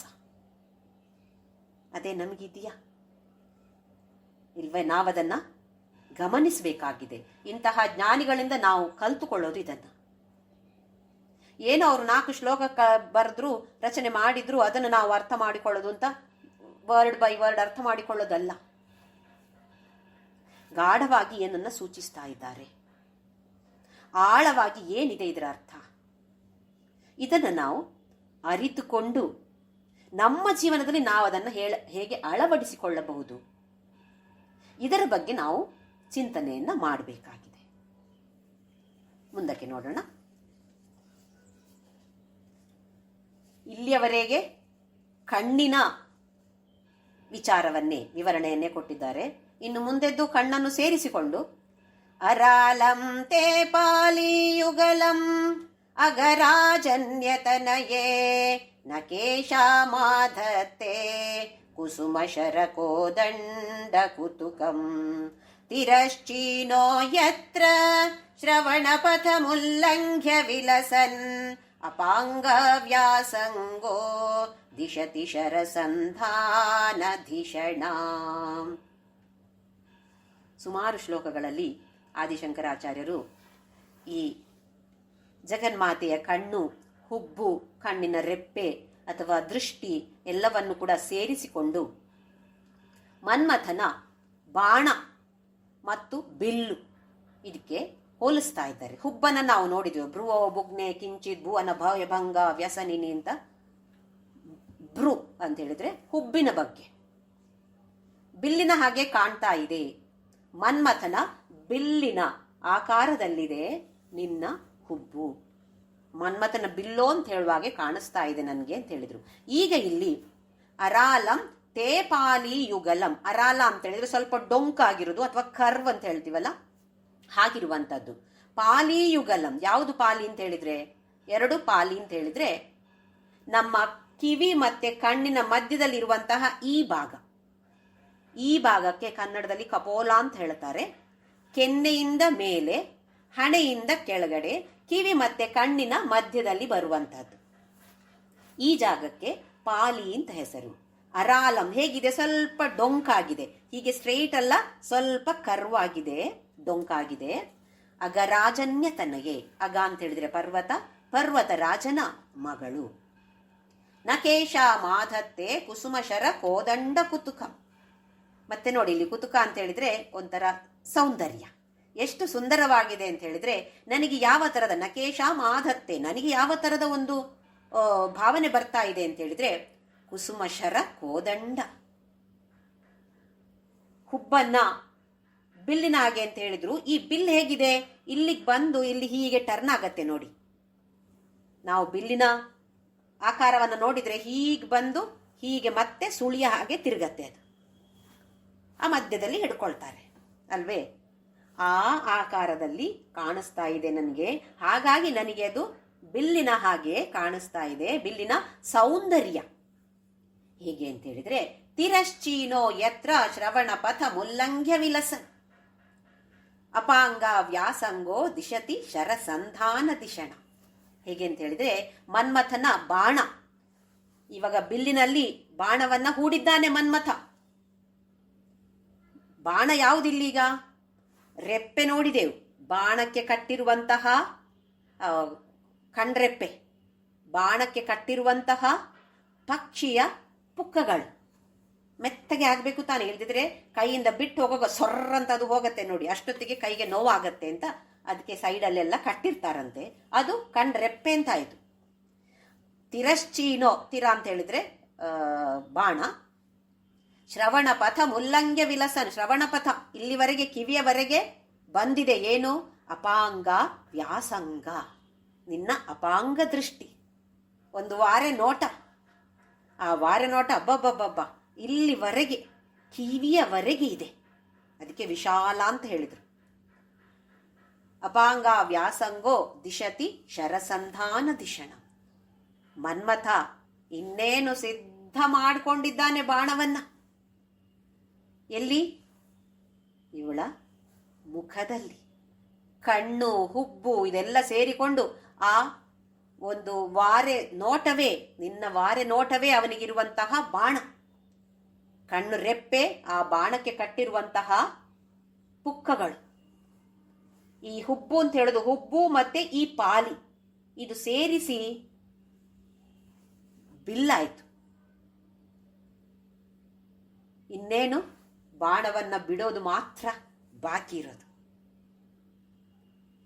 ಇದರಲ್ಲಿ ಎಲ್ಲವನ್ನೂ ಕೂಡ ಶೃಂಗಾರ ದೃಷ್ಟಿಯಿಂದ ವಿವರಿಸ್ತಾ ಇದ್ದಾರೆ ಆದಿಶಂಕರಾಚಾರ್ಯರು. ನಾವು ಮೊದಲೇ ನೋಡಿದಾಗೆ ಶಿವೇ ಶೃಂಗಾರಾರ್ದ್ರ ತದಿತ ರಚನೆ ಕುತ್ಸನಪರ ಸರೋಷ ಗಂಗಾಯಾಮ್ ಅಂತೆಲ್ಲ ಹೇಳಿದ್ರು. ಶಿವೇ ಶೃಂಗಾರಾರ್ದ್ರ, ಶಿವನ ಮೇಲೆ ಶೃಂಗಾರ ದೃಷ್ಟಿಯಂತೆ, ಪ್ರೇಮದ ದೃಷ್ಟಿ. ಹಾಗೆಂತೇಳಿ ತನ್ನ ಪತಿಯ ಮೇಲೆ ಮಾತ್ರ ಅಲ್ಲ, ಎಲ್ಲರ ಮೇಲೂ ಶೃಂಗಾರದ ದೃಷ್ಟಿಯನ್ನು ಅವಳು ಬೀರ್ತಾ ಇರ್ತಾಳೆ. ಏನ್ ಮಾಡತ್ತೆ ಶೃಂಗಾರ ದೃಷ್ಟಿ? ನೋಡಿ, ಈಗ ನಮ್ಮ ಜೀವನದಲ್ಲಿ ಆದ್ರೂ ಅಷ್ಟೇ, ಯಾರೊಬ್ರು ಯುವಕ ಯುವತಿ ಪ್ರೇಮದಲ್ಲಿದ್ದಾರೆ ಅಂತ ಅನ್ಕೊಳ್ಳೋಣ. ಅವರಿಗೆ ಮದುವೆ ಆಗುವವರೆಗೆ ಜೀವನ ಎಷ್ಟು ಸುಂದರ ಅಂತ ಅನ್ನಿಸ್ತಾ ಇರುತ್ತೆ. ದಿನಾ ಬೆಳಿಗ್ಗೆ ಎದ್ದ ತಕ್ಷಣ ಆಹಾ, ಇವತ್ತು ನಾನು ಅವಳನ್ನು ಹೋಗಿ ಭೇಟಿ ಮಾಡ್ತೇನೆ, ಅಲ್ಲಿ ಪಾರ್ಕಲ್ಲಿ ಸಿಗ್ತೇನೆ, ಇಲ್ಲಿ ಸಿನಿಮಾಕ್ಕೆ ಹೋಗ್ತೇವೆ, ಅಲ್ಲಿ ಹೋಗಿ ಕಾಫಿ ಕುಡಿತೇವೆ ಅಂತ ಹೇಳೆಲ್ಲ ಎಷ್ಟು ಚೆನ್ನಾಗಿ, ಎಲ್ಲವೂ ಸುಂದರ ಅನ್ಸುತ್ತೆ ಅವರಿಗೆ. ಬೆಳಿಗ್ಗೆ ಎದ್ದ ತಕ್ಷಣ ಅಪ್ಪ, ಜೀವನವೇ ಎಷ್ಟೊಂದು ಸುಂದರ, ಪ್ರಪಂಚವೇ ಎಷ್ಟೊಂದು ಸುಂದರ ಅಂತ ಅನ್ಸತ್ತೆ ಅಲ್ವಾ? ನಮಗಾದ್ರೂ ಅಷ್ಟೇ ನೋಡಿ. ಅದಕ್ಕೆ ಎಲ್ಲರನ್ನ ಪ್ರೀತಿ ಮಾಡಬೇಕು ಅಂತ ಹೇಳೋದು. ಈ ಪ್ರೀತಿಯ ಭಾವನೆ ಇದ್ದಾಗ ಎಲ್ಲವೂ ಸುಂದರವಾಗಿ ಕಾಣಿಸುತ್ತೆ ನಮಗೆ. ಅದು ವ್ಯಕ್ತಿಯೇ ಇರ್ಬೋದು, ವಸ್ತುವೇ ಇರ್ಬೋದು, ಪರಿಸ್ಥಿತಿಯೇ ಇರ್ಬೋದು, ಎಲ್ಲವೂ ಕೂಡ ಸುಂದರವಾಗಿ ಕಾಣಿಸೋದು ಯಾವಾಗ? ನಮ್ಮ ಮನಸ್ಸು ಸುಂದರವಾಗಿದ್ದಾಗ. ಈ ಲೌಕಿಕ ಪ್ರೇಮದಲ್ಲಿ ಮುಳುಗಿದವರಿಗೆ ಪ್ರಪಂಚ ಅಥವಾ ಆ ವ್ಯಕ್ತಿ ಇಷ್ಟೊಂದು ಸುಂದರ ಅಂತ ಕಾಣಿಸ್ತಿದ್ರೆ, ಈ ಜಗನ್ಮಾತೆಯನ್ನು ನಾವು ಪ್ರೀತಿ ಮಾಡಿದ್ರೆ ಹೇಗಿರ್ಬೋದು ಹೇಳಿ? ಒಂದು ಸಲ ಆಲೋಚಿಸೋಣ, ಹೇಗಿರ್ಬೋದು? ದೈವೀ ಪ್ರೇಮ, ನಾವು ಅವಳನ್ನ ಎಲ್ಲರಿಗಿಂತ ಹೆಚ್ಚಾಗಿ ಅವಳನ್ನ ಪ್ರೀತಿಸಿದ್ರೆ ಬೆಳಿಗ್ಗೆ ಎದ್ದ ತಕ್ಷಣ ಕಾಣೋದೇ ಅವಳಲ್ವೇ? ಪ್ರಪಂಚದಲ್ಲಿಯೇ ಅವಳಿದ್ದಾಳೆ. ತ್ವಯಿ ಪರಿಣತಾಯಾಂ ನಹಿ ಪರಂ ತ್ವಮೇವ ಸ್ವಾತ್ಮಾನಂ ಪರಿಣಮಯಿತುಂ ವಿಶ್ವವಪುಷ. ನೀನಲ್ಲದೆ ಇನ್ನು ಬೇರೆ ಏನೂ ಇಲ್ಲ ಈ ಪ್ರಪಂಚದಲ್ಲಿ. ನೀನೇ ಈ ಪ್ರಪಂಚವಾಗಿ ಮಾರ್ಪಾಡುಗೊಂಡಿದ್ದೀಯಾ, ಬದಲಾಗಿದ್ದೀಯಾ. ನೀನೇ ಈ ಪ್ರಪಂಚ. ಏನು ಪ್ರಪಂಚ ಅಂದ್ರೆ? ಎಲ್ಲವೂ ಅಲ್ವೇ? ಹಾಗಿದ್ರೆ ಎಷ್ಟು ಪ್ರೀತಿ ಕಾಣಬೇಕು ನಮಗೆ, ಎಷ್ಟು ಸುಂದರವಾಗಿ ಕಾಣಬೇಕು, ಎಲ್ಲವೂ ಸುಂದರವಾಗಿ ಕಾಣಬೇಕು, ಯಾವುದೂ ಕೆಟ್ಟದ್ದೇ ಇಲ್ಲ ಅಂತ ಅನ್ನಿಸ್ಬೇಕು. ನೋಡಿ, ಈ ಕೆಲವು ಶ್ಲೋಕಗಳಲ್ಲಿ ಈ ತರವಾದ ಒಂದು ಆಳವಾದ ಅರ್ಥವನ್ನ ತುಂಬಿಟ್ಟಿದ್ದಾರೆ ಆದಿಶಂಕರಾಚಾರ್ಯರು. ನಮ್ಮ ದೃಷ್ಟಿ ಹಾಗಾಗಿ 47ನೇ ಶ್ಲೋಕದಿಂದ ಇದನ್ನು ಕಣ್ಣು ಅಂತ ತಗೊಳ್ಬೋದು. 58ನೇ ಶ್ಲೋಕ, 11 ಶ್ಲೋಕಗಳು ನೇತ್ರಕ್ಕೆ ಮೀಸಲಾಗಿಟ್ಟಿದ್ದಾರೆ. ನಮ್ಮ ಅಂತರ್ದೃಷ್ಟಿ ಇದನ್ನ ನಾವು ಬದಲಾಯಿಸಿಕೊಳ್ಳಲೇಬೇಕು. ನಾವು ಆ ಜಗನ್ಮಾತೆಯನ್ನು ಪ್ರೇಮಿಸ್ತೇವೆ ಅಂತ ಆದ್ರೆ ಖಂಡಿತವಾಗಿಯೂ ಬದುಕು ನಮ್ಮದು ಸುಂದರವಾಗಿರುತ್ತೆ. ಎಲ್ಲಿಯೂ ಯಾವುದು ಕೆಟ್ಟದ್ದು ಕಾಣೋದೇ ಇಲ್ಲ. ಜಗನ್ಮಾತೆಗೆ ಯಾವ ಅಂಗ ಕೆಟ್ಟದ್ದು ಹೇಳೋಣ? ಯಾವುದೂ ಇಲ್ವೇ? ಎಲ್ಲವೂ ಜಗನ್ಮಾತೆ ಆಗಿದ್ದಾಗ ಯಾವುದು ಕೆಟ್ಟದ್ದರಲ್ಲಿ ಇಲ್ವೇ ಇಲ್ಲ ಅಲ್ವಾ? ಹಾಗಾಗಿ ನಮ್ಮ ಮನಸ್ಸನ್ನ ಪವಿತ್ರೀಕರ್ತುಮ್ನಃ ಅಂತ ಹೇಳಿದ್ರು. ಪವಿತ್ರವನ್ನಾಗಿ ಮಾಡು, ಪರಿಶುದ್ಧವಾಗಿ ನಮ್ಮ ಮನಸ್ಸು ಪರಿಶುದ್ಧವಾಗ್ತಾ ಹೋಗ್ಲಿ. ಕೇಳ್ತಾ ಕೇಳ್ತಾ, ಹೇಳ್ತಾ ಹೇಳ್ತಾ, ಪಠಣೆ ಮಾಡ್ತಾ ಮಾಡ್ತಾ ಅರ್ಥವನ್ನ ಜೀವನದಲ್ಲಿ ಅಳವಡಿಸಿಕೊಳ್ಳುತ್ತಾ ನಮ್ಮ ಮನಸ್ಸು ಪವಿತ್ರವಾಗಲಿ ಅಂತ ಹೇಳಿ ಆದಿಶಂಕರಾಚಾರ್ಯರು ಈ 11 ಶ್ಲೋಕಗಳಲ್ಲಿ ನೇತ್ರಲಕ್ಷ್ಮಿಯ ಬಗ್ಗೆ ವರ್ಣನ ಮಾಡಿ ನಮಗೆ ಈ ಥರದ ಒಂದು ಭಾವನೆಗಳು ನಮ್ಮಲ್ಲಿ ಮೂಡಲಿ ಅಂತ ಹೇಳುವ ದೃಷ್ಟಿಯಿಂದ ಈ ಥರದ ವರ್ಣನೆಯನ್ನ ಮಾಡಿದ್ದಾರೆ. ಹಾಗಾಗಿ ನಮ್ಮ ಕರ್ತವ್ಯ ಇದು. ಏನಿದರ ಅರ್ಥ? ನಾನೇನ್ ಮಾಡಬಹುದು, ಎಲ್ಲಿ ನಾನು ತಪ್ಪಿ ಹೋಗ್ತಾ ಇದ್ದೇನೆ ಅಂತ ಹೇಳೋದನ್ನು ನಾವು ಗಮನಿಸಬೇಕಾಗಿದೆ. ಮುಂದಿನ ಶ್ಲೋಕ 59ನೇ ಶ್ಲೋಕ. ಸ್ಫುರದ್ಗಂಡಾ ಭೋಗ ಪ್ರತಿಫಲಿತ ತಾಟಂಕಯುಗಲಂ ಚತುಶ್ಚಕ್ರಂ ಮನ್ಯೇ ತವ ಮುಖಮಿದಂ ಮನ್ಮಥರಥಂ ಯಮಾರುಹ್ಯ ದೃಹ್ಯತ್ಯವನಿರತ ಚಮರ್ಕೇಂದು ಚರಣಂ ಮಹಾವೀರೋ ಮಾರಃ ಪ್ರಮಥಪತಯೇ ಸಜ್ಜಿತವತೆ. ಈ ಕಾಮದೇವನನ್ನ ಎಷ್ಟು ಸಲ ತಗೊಂಡು ಬಂದ್ರು ನೋಡಿ ಆದಿಶಂಕರಾಚಾರ್ಯರು. ಹಲವಾರು ಶ್ಲೋಕಗಳಲ್ಲಿ ಮನ್ಮಥ, ಮಾರ, ಕಾಮದೇವ, ಈಗ ಮತ್ತೆ ಮಾರ ಅಂತ ಕರ್ಕೊಂಡು ಬಂದ್ರಿ. ನೋಡೋಣ. ಸ್ಫುರದ್ಗಂಡ ಭೋಗ. ಗಂಡ ಅಂತೇಳಿ ನಮ್ಮ ಕನ್ನಡದ ಗಂಡ ಅಲ್ಲ, ಇಲ್ಲಿ ಕೆನ್ನೆ ಹೇಗಿದೆ? ಸ್ಫುರತ್. ಅಪ್ಪ, ಎಂತ ಕಾಂತಿಯುತವಾಗಿದೆ ನಿನ್ನ ಎರಡು ಕೆನ್ನೆಗಳು, ಎಷ್ಟು ಶೈನಿಂಗ್ ಇದೆ ಅಂತ ಹೇಳಿದ್ರೆ. ಪ್ರತಿಫಲಿತ ತಾಟಂಕ ಯುಗಲಂ. ನೋಡಿ, ಊಹನೆ ನೋಡಿ ಹೇಗೆ ಅಂತ ಹೇಳಿ. ಇಲ್ಲಿರುವಂತಹ ದೊಡ್ಡ ದೊಡ್ಡ ತಾಟಂಕಗಳು. ತಾಟಂಕ ಅಂತ ಹೇಳಿದ್ರೆ ಕಿವಿಯಲ್ಲಿ ಹಾಕಿಕೊಂಡಿರುವಂತಹ ಓಲೆಗಳು. ದೊಡ್ಡ ಓಲೆ ಇದೆ. ಆ ಓಲೆಗಳ ಪ್ರತಿಬಿಂಬ ಈ ಕೆನ್ನೆಯಲ್ಲಿ ಕಾಣಿಸ್ತಾ ಇದೆ ಅಂತೆ. ನಾವು ಕೆಲವು ಪುಟ್ಟು ಪುಟ್ಟು ಮಕ್ಕಳನ್ನ ನೋಡ್ತೀವಿ, ಕೆನ್ನೆ ಹೇಗಿರತ್ತೆ, ಹೋಗಿ ಗುಂಡು ಗುಂಡಾಗಿರುತ್ತೆ, ಈಗೀಗ ಮಾಡೋಣ ಅಂತ ಅನ್ಸತ್ತೆ ನಮ್ಗೆ ಅಲ್ವೇ? ತುಂಬಾ ಮೃದುವಾಗಿರುತ್ತೆ, ನುಣುಪಾಗಿರುತ್ತೆ, ಮೃದುವಾಗಿರುತ್ತೆ. ಬಣ್ಣ ಏನು ಕಾಂತಿ ಅದು.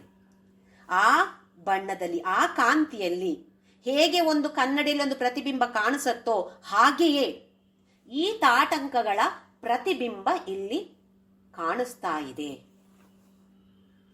ಚತುಶ್ಚಕ್ರಂ ಮನ್ಯೆ ತವ ಮುಖಮಿದಂ ಮನ್ಮಥರಥಂ. ಈಗ ಹೇಗೆ ಕಾಣಿಸ್ತಾ ಇದೆ ಆದಿಶಂಕರಾಚಾರ್ಯಗೆ ಅಂತ ಹೇಳಿದ್ರೆ, ಮನ್ಯೆ ನಾನು ಅನ್ಕೋತಾ ಇದ್ದೀನಿ ಅಂದ್ರೆ ಆದಿಶಂಕರಾಚಾರ್ಯ ಹೇಳೋದು, ಅಮ್ಮ ನಾನು ಅನ್ಕೋತಾ ಇದ್ದೀನಿ ಇದು ಮನ್ಮಥನ ರಥ. ಮನ್ಮಥ ಇಲ್ಲಿ ಕಾಣೋದಿಲ್ಲ, ಅನಂಗ ಅಲ್ವಾ ಅವನು, ಅವನಿಗೆ ದೇಹ ಇಲ್ಲ, ಹಾಗಾಗಿ ಅವನು ಇಲ್ಲಿದ್ದಾನೆ. ಇದು ಅವನ ರಥ. ರಥದ 4 ಚಕ್ರ ಯಾವುದು? 2 ತಾಟಂಕಗಳು, ಇನ್ನೆರಡು ಈ ನುಣುಪಾದ ಕೆನ್ನೆಯಲ್ಲಿ ಕಾಣುವಂತಹ ಪ್ರತಿಬಿಂಬಗಳು. ಈ ತಾಟಂಕಗಳ ಪ್ರತಿಬಿಂಬಗಳು ಕೆನ್ನೆಯಲ್ಲಿ ಕಂಡು 4 ಚಕ್ರಗಳಾಯ್ತೀಗ.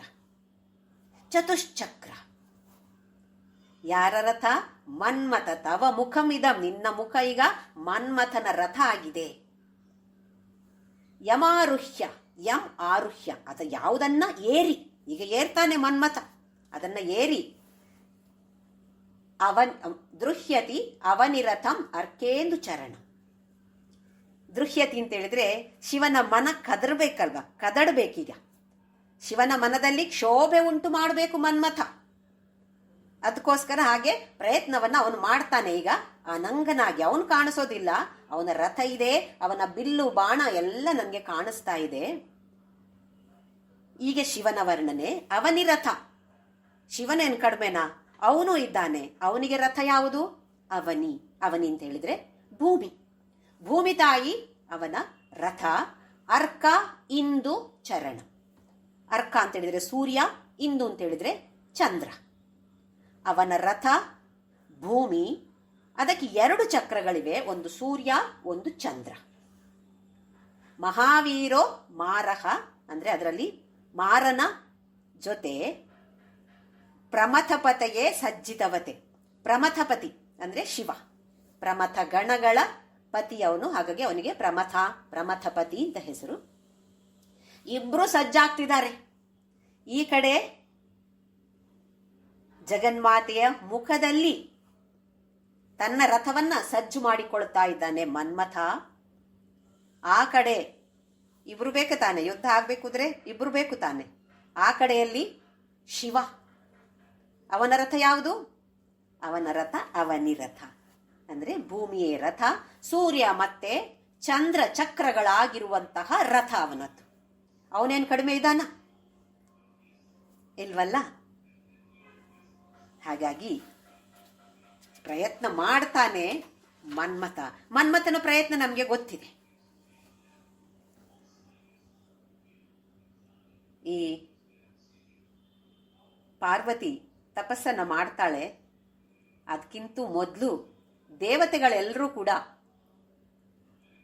ತಾರಕಾಸುರನ ಸಂಹಾರಕ್ಕೆ ಶಿವ ಮತ್ತೆ ಅವನಿಗೆ ಬರುವಂತಹ ಹೆಂಡತಿಗೆ ಹುಟ್ಟುವಂತಹ ಮಗು, ಅವನಿಂದ ಮಾತ್ರ ತಾರಕನ ಸಂಹಾರ ಸಾಧ್ಯ ಅಂತ ತಿಳಿದುಕೊಳ್ತಾರೆ. ಸತಿ ಏನೋ ಹೋಗ್ಬಿಟ್ಲು. ಈಗ ಶಿವನಿಗೆ ಹೆಂಡತಿಯೇ ಇಲ್ವಲ್ಲ, ಮಗು ಹೇಗೆ ಹುಟ್ಟೋದು? ಹಾಗಾಗಿ ಅವರೆಲ್ಲ ಪ್ಲಾನ್ ಮಾಡಿ ಪಾಪ ಈ ಮನ್ಮಥನನ್ನ ಕಳಿಸಿದ್ರು. ಹೋಗು. ಆ ಶಿವ ಯಾವತ್ತು ನೋಡಿದ್ರು ಸಮಾಧಿಯಲ್ಲಿರ್ತಾನೆ. ಅವನಿಗೆ ಸ್ವಲ್ಪ ಅವನ ಮನಸ್ಸನ್ನ ಕದಡುವಂತೆ ನೀನು ಬಾಣಗಳನ್ನು ಬಿಡು. ಪಾಪ ಮನ್ಮಥ ಒಳ್ಳೆಯ ಉದ್ದೇಶದಿಂದಲೇ ಪುಷ್ಪ ಬಾಣಗಳನ್ನೆಲ್ಲ ಬಿಟ್ಟ. ಶಿವ ತನ್ನ 3ನೇ ಕಣ್ಣನ್ನ ತೆರೆದು ಮನ್ಮಥನನ್ನ ಭಸ್ಮವೇ ಮಾಡಿಬಿಟ್ಟ.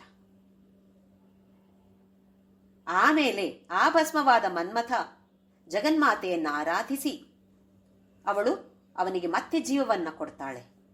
ಆದರೆ ದೇಹ ಇಲ್ಲ, ಅನಂಗನಾಗಿರ್ತಾನೆ ಮನ್ಮಥ. ಈಗ ಕೂಡ ಮನ್ಮಥ ಇದ್ದಾನೆ, ಅನಂಗನಾಗಿಯೇ ಇದ್ದಾನೆ. ಹಾಗಾಗಿ ನಮ್ಮ ಕಣ್ಣಿಗೆ ಯಾರಿಗಾದ್ರೂ ಲವ್ ಇಸ್ ಬ್ಲೈಂಡ್ ಅಂತ ಹೇಳ್ತಾರೆ ನೋಡಿ. ಪ್ರೇಮ ಅಂತ ಹೇಳೋದು ಅಂಧ ಅಂತ ಹೇಳೋದು. ಯಾಕೆ? ಮನ್ಮಥ ಎಲ್ಲೂ ಕಾಣೋದಿಲ್ಲ, ಆದರೆ ಪ್ರೇಮದಲ್ಲಿ ಬೀಳೋದು ಹಲವಾರು ಜನ ಬೀಳೋದನ್ನ ನಾವು ನೋಡ್ತಾ ಇರ್ತೇವೆ ಅಲ್ವೇ. ಮನ್ಮಥ ಕಾಣೋದಿಲ್ಲ ಎಲ್ಲಿ ಕೂಡ. ಅವನ ಕೆಲಸ ಮಾಡಿ ಮಾಯ ಆಗ್ಬಿಡ್ತಾನೆ, ಅದೃಶ್ಯನಾಗ್ಬಿಡ್ತಾನೆ. ಹೀಗೆ ಅದೃಶ್ಯನೇ ಅಲ್ಲಿಂದಲೂ ಹೋಗ್ಬಿಡ್ತಾನೆ ಅವನಷ್ಟೇ. ಹಾಗೆ ಇಲ್ಲಿ ಅವನು ಸುಟ್ಟೋಗ್ಬಿಟ್ಟ. ಈಗ ಮತ್ತೆ ಅವನಿಗೆ ಧೈರ್ಯ ಇದೆಯಾ? ಈಗ ಮತ್ತೆ ಆದಿಶಂಕರಾಚಾರ್ಯ ಹೇಳ್ತಿದ್ದಾರಲ್ವಾ, ಈ ಜಗನ್ಮಾತೆಯ ಮುಖವನ್ನೇ ಅವನು ರಥ ಮಾಡ್ಕೊಂಡಿದ್ದಾನೆ. ಹಾಗಾಗಿ ಅವಳ ದೃಷ್ಟಿಯಲ್ಲಿ ಅಡಗಿಕೊಳ್ತಾನಂತೆ ಅವನು. ಯಾಕೆ? ಅಬ್ಬಾ, ನನ್ನನ್ನು ಜಗನ್ಮಾತೆ ರಕ್ಷಣೆ ಮಾಡ್ತಾಳೆ, ಬೇರೆ ಯಾರು ಸಾಧ್ಯ ಇಲ್ಲ ರಕ್ಷಣೆ ಮಾಡಕ್ಕೆ. ಶಿವ ಎಲ್ಲಾದ್ರೂ ನೋಡಿದ ಅಂತ ಆದ್ರೆ ಮತ್ತೆ ರಕ್ಷಣೆ ಮಾಡೋಕ್ಕೆ ಜಗನ್ಮಾತೆ ಮಾತ್ರ ಸಾಧ್ಯ. ಯಾಕೆಂದ್ರೆ ಶಿವನ ಕೋಪವನ್ನ ತಡೆದುಕೊಳ್ಳುವಂತಹ ಶಕ್ತಿ ಇರೋದು ಜಗನ್ಮಾತೆಗೆ ಮಾತ್ರ. ಹಾಗಾಗಿ ಅವನು ಅವಳ ಮುಖದಲ್ಲಿ ರಥವನ್ನ ಮಾಡಿಕೊಂಡು ಬಿಲ್ಲು ಬಾಣವನ್ನ ಸಜ್ಜು ಮಾಡಿ ಇನ್ನು ಬಾಣವನ್ನ ಬಿಡ್ತಾನೆ. ಯಾಕೆ ಶಿವ ಹಾಗಾದ್ರೆ ಮೊದಲು ಒಪ್ಪುಕೊಂಡಿಲ್ಲ? ಯಾಕೆ ಮನ್ಮಥನನ್ನ ಅವನು ಭಸ್ಮ ಮಾಡಿಬಿಟ್ಟ? ಮೊದಲೇ ಒಪ್ಪಬಹುದಾಗಿತ್ತಲ್ಲ ಅವನಿಗೆ. ಹಾ ಸರಿ, ನಾನು ಪಾರ್ವತಿಯನ್ನ ಮದುವೆ ಆಗ್ತೇನೆ ಅಂತ ಹೇಳ್ಬೋದಾಗಿತ್ತಲ್ಲ ಅವನಿಗೆ. ಉದಾಹರಣೆಗೆ ಹೇಳಬೇಕು ಅಂತ ಇದ್ರೆ ಈಗ ನೋಡೋಣ, ಒಬ್ಳು ಹುಡುಗಿ ಒಬ್ಬ ಹುಡುಗನ ನೋಡ್ತಾಳೆ. ಓಹೋ, ಇವನು ಭಾರಿ ಚೆನ್ನಾಗಿದ್ದಾನೆ, ಇವನ್ನ ನಾನು ಪ್ರೇಮಿಸ್ತೇನೆ ಅಂತ ಹೇಳಿ ಭಾವನೆ ಅಂಕುರ ಆಗಿದ್ರೆ ತನ್ನ ಕೆಲಸದವಳನ್ನ ಕಳಿಸ್ತಾಳೆ ಅಂತ ಅನ್ಕೊಳ್ಳೋಣ. ಆ ಹುಡುಗನ ಹತ್ರ ಕೆಲಸದವಳು ಹೋಗಿ, ಅಯ್ಯ ನಮ್ಮ ಮೇಡಮ್ ಅನ್ನ ಸ್ವಲ್ಪ ಪ್ರೀತಿ ಮಾಡಿ ನೀವು. ಏನ್ ಹೇಳ್ತಾನೆ ಅವನು? ಆಯ್ ಹೋಗಲೇ ಹೇಳಲ್ವಾ? ನೀನ್ ಯಾರು ಹೇಳಕ್ಕೆ? ಬೇಕಿದ್ರೆ ಅವಳು ಬಂದು ಮಾತಾಡ್ಲಿ, ಅಥವಾ ನಾನು ಮಾತಾಡ್ತೀನಿ ಅವಳ ಹತ್ರ. ನೀನ್ ಯಾರು ಮಧ್ಯದಲ್ಲಿ? ಶಿವಪೂಜೆಯಲ್ಲಿ ಕರಡಿ ಬಿಟ್ಟಾಗೆ ಅಂತ ಹೇಳೋದಿಲ್ವಾ? ನೀನ್ ಯಾರು ಮಧ್ಯದಲ್ಲಿ? ಕೇಳಲ್ವಾ? ಅದೇ ರೀತಿಯಾಗಿ ಇಲ್ಲಿ ಆ ಮನ್ಮಥ ಯಾಕೆ ಬೇಕಾಗಿತ್ತು ಅಂತ ಶಿವ ಅವನನ್ನ ಭಸ್ಮ ಮಾಡಿಬಿಟ್ಟದ್ದು. ಆಮೇಲೆ ಅವಳ ಶೃಂಗಾರ ದೃಷ್ಟಿ, ಅದನ್ನ ಭಸ್ಮ ಮಾಡಕ್ಕಾಗತ್ತಾ? ಅದೇನಿಲ್ಲ, ಶಿವ ತಾನಾಗಿ ಅದರಲ್ಲಿ ಬಿದ್ದು ಬಿಡ್ತಾನೆ. ಅದಕ್ಕೆ ಚಕ್ಷುರ್ ಮಧುಲಿಹ ಅಂತ ಹೇಳಿದ್ರು. ಅವಳ ಮುಖದಿಂದ ಕಣ್ಣನ್ನ ತೆಗೆಯೋಕೆ ಆಗೋದಿಲ್ಲಂತೆ ಶಿವನಿಗೆ. ಯಾಕೆಂದ್ರೆ ಅಷ್ಟು ದೈವಿಕ ಸುಂದರ ಅದು ಸೌಂದರ್ಯ. ನಾವು ಇಲ್ಲಿ ಮಿಸ್ ಯೂನಿವರ್ಸ್ ಅದೆಲ್ಲ ನೋಡ್ತೀವಲ್ಲ, ಆ ತರದ ಲೌಕಿಕ ಸೌಂದರ್ಯ ಅಲ್ಲ, ದೈವಿ ಸೌಂದರ್ಯ. ನಾವು ಕೆಲವೊಂದ್ಸಲ ತುಂಬಾ ಚೆನ್ನಾಗಿರೋ ನೋಡಿದ್ರೆ ಅಬ್ಬ ಎಷ್ಟು ಚೆನ್ನಾಗಿದ್ದಾರೆ ಅಂತ ಅನ್ಸುತ್ತೆ ಅಲ್ವಾ? ಹಾಗಾದ್ರೆ ಈ ಜಗನ್ಮಾತೆಯನ್ನ ನಾವು ನೋಡಿದ್ರೆ ಹೇಗೆ ಅನ್ನಿಸ್ಬೇಕು ನಮ್ಗೆ? ಬಹಿರಂಗವು ಸುಂದರವೇ ಅಂತರಂಗವು ಸುಂದರವೇ ಇದ್ರೆ ಹೇಗಿರ್ಬೇಕು ಹೇಳಿ? ಮುಂದಿನ ಶ್ಲೋಕ ನೋಡೋಣ. 60ನೆಯ ಶ್ಲೋಕ. ಇಲ್ಲಿ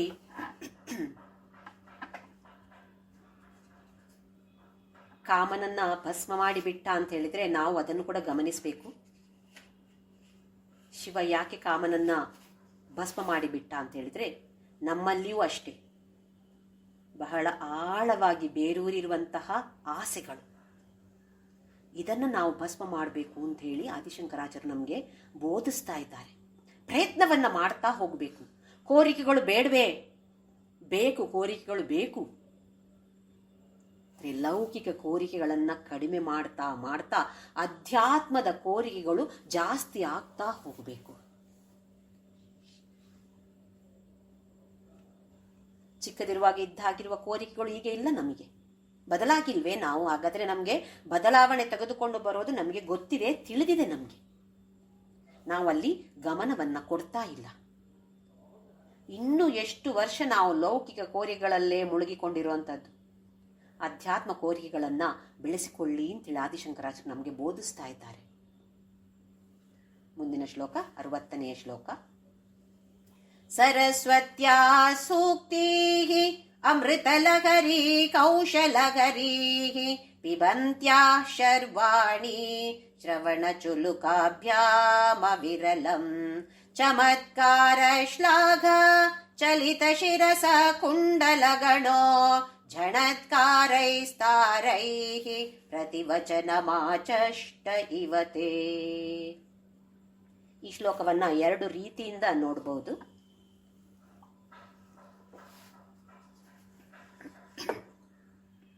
ಸರಸ್ವತ್ಯ ಸೂಕ್ತಿ, ಸರಸ್ವತಿಯ ಉಕ್ತಿಗಳು, ಮಾತುಗಳು, ವಚನಗಳು. ಅಮೃತ ಲಹರಿ ಕೌಶಲಹರಿ, ಅಮೃತವನ್ನೇ ಹರಿಸುವಂಥದ್ದು. ನಮಗೆ ಗೊತ್ತಿದೆ ಸರಸ್ವತಿ ಅಂತ ಹೇಳಿದ್ರೆ ವಾಗ್ದೇವತೆ. ಆದರೆ ಅವಳು ಕೂಡ ಬಂದಿರೋದೆಲ್ಲಿಂದ? ಮೂಲ ಎಲ್ಲಿ? ಜಗನ್ಮಾತೆಯೇ ಮೂಲ. ಪಿಬಂತ್ಯಾ ಶರ್ವಾಣಿ ಶ್ರವಣ ಚುಲುಕಾಭ್ಯಾಮ ಅವಿರಲ. ಸರಸ್ವತಿ ಹಾಡ್ತಾ ಇರ್ತಾಳೆ. ತನ್ನ ವೀಣೆ, ಕಚ್ಚಪಿ ಅಂತ ಹೆಸರು, ವೀಣೆಯನ್ನು ನುಡಿಸ್ತಾ ಹಾಡ್ತಿರ್ತಾಳೆ.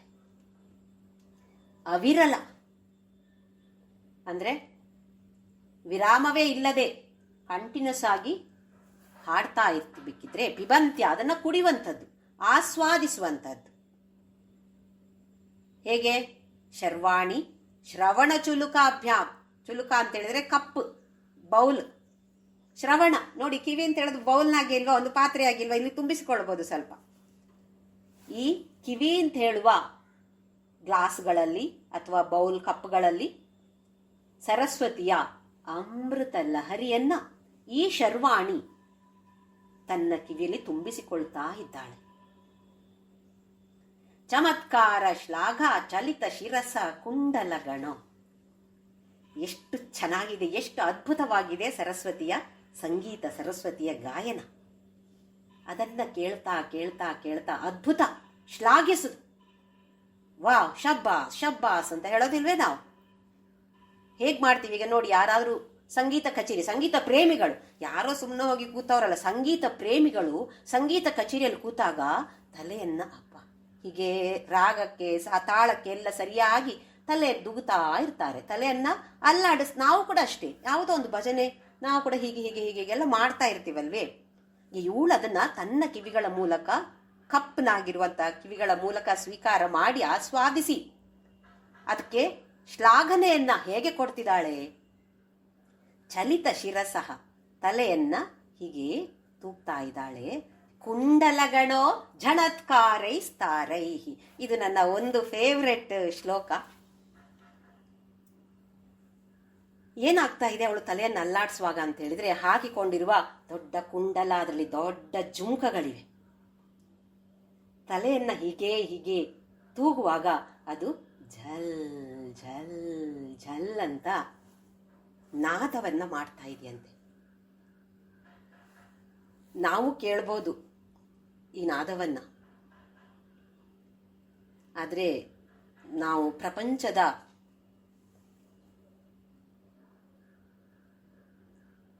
ಈ ವಿಚಾರದಲ್ಲಿ ಮುಳುಗಿರುವಾಗ ಆ ನಾದ ಕೇಳುತ್ತೆ ನಮಗೆ. ನಮ್ಮಲ್ಲಿ ನಾವು ಮಾಡೋದಿಲ್ವೇ ಗಣೇಶ ಹಬ್ಬ? ಓ ಎಷ್ಟು ದೊಡ್ಡಕ್ಕೆ ಮೈಗ್ ಹಾಕಿ ಏನು ಡ್ಯಾನ್ಸ್ಗಳು, ಓ ಹೋ ಹೋ ಹೋ. ಮಾಡಬಾರ್ದು ಅಂತ ಇಲ್ಲ, ಯಾಕೆಂದ್ರೆ ಒಂದು ಎಲ್ಲರೂ ಸೇರ್ಬೇಕಿದ್ರೆ ಆ ಥರದ್ದೆಲ್ಲ ಬೇಕಾಗತ್ತೆ. ಆದರೆ ಅಧ್ಯಾತ್ಮ ಪಥದಲ್ಲಿ ಸ್ವಲ್ಪ ಸ್ವಲ್ಪ ಮುಂದಕ್ಕೆ ಹೋದಾಗೆ ಆ ಕಿವಿಗೆ ಅಬಾಬಾಬಾ ಇಟ್ಟು ದೊಡ್ಡ ಇದು ಬೇಡಪ್ಪ, ಶಬ್ದ ಬೇಡಪ್ಪ ಅಂತ ಅನ್ಸೋದಿಲ್ವೇ? ಮನಸ್ಸಿನಲ್ಲಿಯೇ ಧ್ಯಾನ ಮಾಡ್ತೀನಿ ನಾನು, ಅಥವಾ ಹಾಡು ಕೇಳಿದ್ರೂ ಕೂಡ ಉತ್ತಮವಾದ ಅರ್ಥ ಇರುವ ಹಾಡು, ಅಥವಾ ಸ್ವಲ್ಪ ಸ್ಲೋ ಆಗಿರುವ ಹಾಡು, ಅಪ್ಪ ಇದೆಷ್ಟು ಖುಷಿ ಆಗ್ತಾ ಇದೆ ಅಲ್ವಾ? ಹಾಗೆ ಇಲ್ಲಿ ಅವಳ ಝಲ್ ಝಲ್, ನಿಜವಾಗಿಯೂ ಶಬ್ದ ಝಲ್ ಅಂತಲ್ಲ,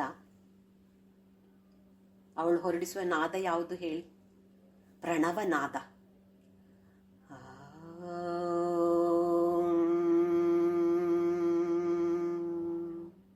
ಯಾಕೆ ಹೇಳಿ? ಅವಳಿಂದಲೇ ಸೃಷ್ಟಿಯಾಗಿರೋದು ನಾವು ನೋಡಿದ್ದೇವೆ ಈ ಪ್ರಪಂಚ. ಹೇಗೆ? ಸ್ಪಂದನ, ಇಲೆಕ್ಟ್ರೋಮ್ಯಾಗ್ನೆಟಿಕ್ ಎನರ್ಜಿ. ಸ್ಪಂದನದಿಂದ ಮೊದಲಾಗಿ ಬಂದಿರುವುದೆಂಥದ್ದು? ನಾದ. ಯಾವ ನಾದ? ಇದೇ ಓಂಕಾರ. ಓಂಕಾರದಿಂದಲೇ ಎಲ್ಲವೂ ಬಂದಿರುವಂಥದ್ದು. ಹಾಗಾಗಿ ಓಂಕಾರಕ್ಕೆ ಅಷ್ಟೊಂದು ಪ್ರಾಮುಖ್ಯತೆ.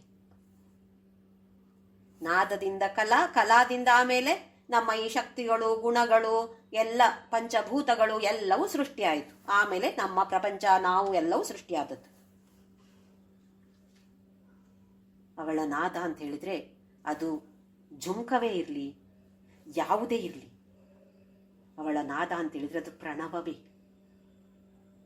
ಆ ಪ್ರಣವ ನಾದದ ಮೂಲಕ ಅವಳು ಶ್ಲಾಘಿಸ್ತಾ ಇರ್ತಾಳೆ ಸರಸ್ವತಿಯ ಗಾಯನವನ್ನು.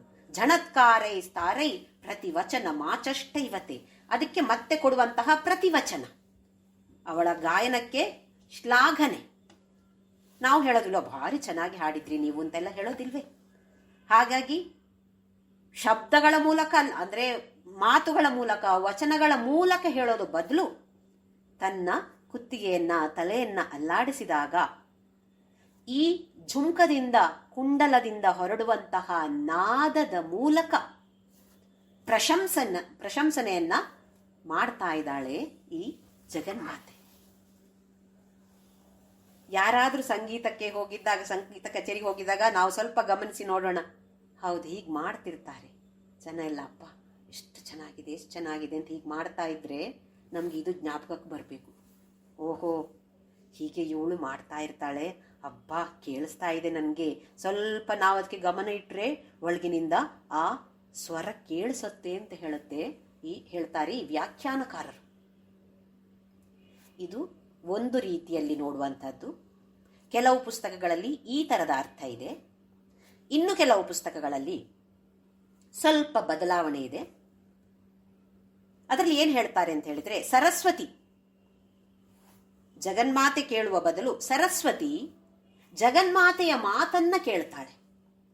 ಜಗನ್ಮಾತೆಯನ್ನು ಗಾಯನ ಮಾಡ್ತಾ ಇಲ್ಲ, ಅವಳ ಮಾತು ಮಾತ್ರ. ಅವಳ ಮಾತು ಏನು? ಮತ್ತೆ ಪ್ರಣವನಾದವೇನು, ಬೇರೇನೂ ಇಲ್ಲ. ನೋಡಿ, ಸಮುದ್ರದ ಹತ್ರ ಹೋಗಿ ಕೂತ್ಕೊಳ್ಳೋಣ. ಸಮುದ್ರದ ಅಲೆಯ ಶಬ್ದ ಹೇಗಿದೆ? ಪ್ರಣವನಾದ. ಒಂದು ಅರಣ್ಯಕ್ಕೆ ಹೋಗಿ ಕೂರೋಣ, ಅಲ್ಲಿ ಏನು ನಾದ ಬರುತ್ತೆ? ಆ ಜೀರುಂಡೆಗಳು, ಯಾವುದೋ ಹಕ್ಕಿಗಳು, ಯಾವುದೋ ಸಣ್ಣ ಸಣ್ಣ ಕ್ರಿಮಿಕೀಟಗಳು ಎಲ್ಲ ಸೇರಿ ಕೇಳುವಂತಹ ಶಬ್ದ ಮತ್ತೆ ಓಂ. ಪರ್ವತದಲ್ಲಿ ಹೋಗಿ ಕೂತ್ಕೊಳ್ಳೋಣ, ಯಾವುದೋ ಗುಡ್ಡೆ ಬೆಟ್ಟಕ್ಕೆ ಹೋದ್ರೂ ಕೂಡ ಕೇಳುವಂತಹ ನಾದ ಪ್ರಣವನಾದ. ಇದನ್ನ ತನ್ನ ಕಿವಿಗಳಲ್ಲಿ ಸರಸ್ವತಿ ತುಂಬಿಸಿಕೊಳ್ತಾಳಂತೆ. ಆಮೇಲೆ ಅವಳು ಜಗನ್ಮಾತೆಯನ್ನ ಶ್ಲಾಘಿಸ್ತಾ ಇದ್ದಾಳೆ. ಯಾಕೆ? ನೀನು ಈ ಓಂಕಾರ ಒಂದನ್ನು ಬಹುಮಾನವಾಗಿ ಕೊಟ್ಟಿದ್ಯಾ, ಇದು ಒಂದೇ ಸಾಕು. ಯಾಕೆಂದ್ರೆ ಇದರಿಂದ ಎಲ್ಲವೂ ಹುಟ್ಟಿಕೊಳ್ತು. ಈ ಅರ್ಥದಿಂದ, ಈ ಭಾವನೆಯಿಂದ ಸರಸ್ವತಿ ತನ್ನ ತಲೆಯನ್ನ ತೂಗಿ ತನ್ನ ಈ ಕುಂಡಲದಿಂದ ಆ ತರದ ಒಂದು ನಾದವನ್ನ ಹೊರಡಿಸಿ ಪ್ರತಿವಚನವಾಗಿ ಅಥವಾ ಶ್ಲಾಘನೆಯನ್ನ ಮಾಡ್ತಾ ಇದ್ದಾಳಂತೆ ಜಗನ್ಮಾತೆಗೆ. ನನಗೆ ಮೊದಲು ನಾನು ಹೇಳಿದ ಅರ್ಥ ನನಗೆ ತುಂಬಾ ಇಷ್ಟ. ಸರಸ್ವತಿ ಹಾಡೋದು, ಸರಸ್ವತಿಯ ಗಾಯನ ಆಗ್ತಾ ಇರುತ್ತೆ, ಇವಳು ಕೇಳ್ತಾ ಇರ್ತಾಳೆ, ಇವಳು ಇದನ್ನ ತಲೆಯನ್ನ ತೂಗುತ್ತಾಳೆ. ಅಷ್ಟೊತ್ತಿಗೆ ಆಗುವಂತಹ ಜುಂಕದ ಶಬ್ದವೇ ಅದು ಪ್ರಣವನಾದ. ಯಾರಿಗೆ ಯಾವುದು ಖುಷಿ ಆಗತ್ತೋ ಅದನ್ನ ತೆಗೆದುಕೊಳ್ಬಹುದು, ಅದನ್ನ ನೆನಪಿನಟ್ಟಿ ಇಟ್ಕೊಳ್ಬಹುದು. ಅಥವಾ ಯಾರಾದ್ರೂ ಒಂದು ಭಜನೆ ಹಾಡಿದಾಗ ನಮಿಗೂ ಒಂದೊಂದ್ಸಲ ಹೀಗೆ ಆಟೋಮ್ಯಾಟಿಕ್ ಆಗಿ ಮಾಡಿ ಹೋಗುತ್ತೆ ಅದು. ಹಾ ಅಂತ ಆ ರಾಗವೋ ಅಥವಾ ತಾಳವೋ ಏನೋ ಗೊತ್ತಿಲ್ಲ, ಅಂತೂ ತಲೆ ಹೀಗಾಗಿ ಆಗತ್ತೆ. ಆ ತಲೆ ಹೀಗಾದಾಗ ನಮ್ಗೆ ನೆನಪು ಬರಬೇಕು, ಓಹೋ ಇವಳು ಕೂಡ ಹೀಗೆ ಮಾಡ್ತಾಳೆ, ಜಗನ್ಮಾತೆ ಹೀಗೆ ಮಾಡ್ತಾಳಲ್ಲ, ನಂಗೆ ಕೇಳಿಸ್ತಾ ಇದೆಯಾ, ಅವಳ ಜಲ್ ಜಲ್ಲ ಓಂಕಾರ ಯಾವುದಾದ್ರೂ ಕೇಳಿಸ್ತಾ ಇದೆಯಾ ನನಗೆ ಅಂತೇಳಿ ಸ್ವಲ್ಪ ನಾವು ಅದರಲ್ಲಿ ಗಮನವನ್ನ ಹರಿಸಬಹುದು. ಮುಂದಿನ ಶ್ಲೋಕ 61ನೇ ಶ್ಲೋಕ. ಅಸೌ ನಾಸಾ ವಂಶಃ ತುಹಿನಗಿರಿವಂಶಧ್ವಜಪಟಿ ತ್ವದೀಯೋ ನೇದೀಯಃ ಫಲತು ಫಲಮಸ್ಮಾಕಮುಚಿತಂ ವಹತ್ಯಂತರ್ಮುಕ್ತಾಃ ಶಿಶಿರಕರ ನಿಶ್ವಾಸಗಲಿತಂ ಸಮೃದ್ಧ್ಯಾಯತ್ತಾಸಾಂ ಬಹಿರಪಿ ಚ ಮುಕ್ತಾ ಮಣಿಧರಃ. ಆದಿಶಂಕರಾಚಾರ್ಯರು ಕಿರೀಟದಿಂದ ಶುರು ಮಾಡಿದ್ರು. ಕಿರೀಟ ಆದಮೇಲೆ ಜಡೆ, ಆಮೇಲೆ ಬೈತಲೆ, ಆಮೇಲೆ ಹಣೆ, ಆಮೇಲೆ ಹುಬ್ಬು, ಆಮೇಲೆ ಕಣ್ಣುಗಳಲ್ಲಿ ಸುಮಾರು ವರ್ಣನೆ ಆಯಿತು ಕಣ್ಣಿನ ವಿಷಯ. ಆಮೇಲೆ ಪಾಲಿಯುಗಲ ಅಥವಾ ಕಪೋಲ, ಆಮೇಲೆ ಕೆನ್ನೆ. ಈಗ ನೆಕ್ಸ್ಟ್ ಪಾರ್ಟ್ ನಮ್ಮದು ಮೂಗಿನ ಪಾರ್ಟಿಗೆ ಬಂದಿದ್ದಾರೆ. ಈಗ ಹೇಗಿದೆ ಅದು ಅಂತ ಹೇಳಿದ್ರೆ, ಅಸೌ ನಾಸಾವಂಶಃ. ವಂಶ ಅಂತ ಹೇಳೋದಕ್ಕೆ 2 ಅರ್ಥ ಇದೆ.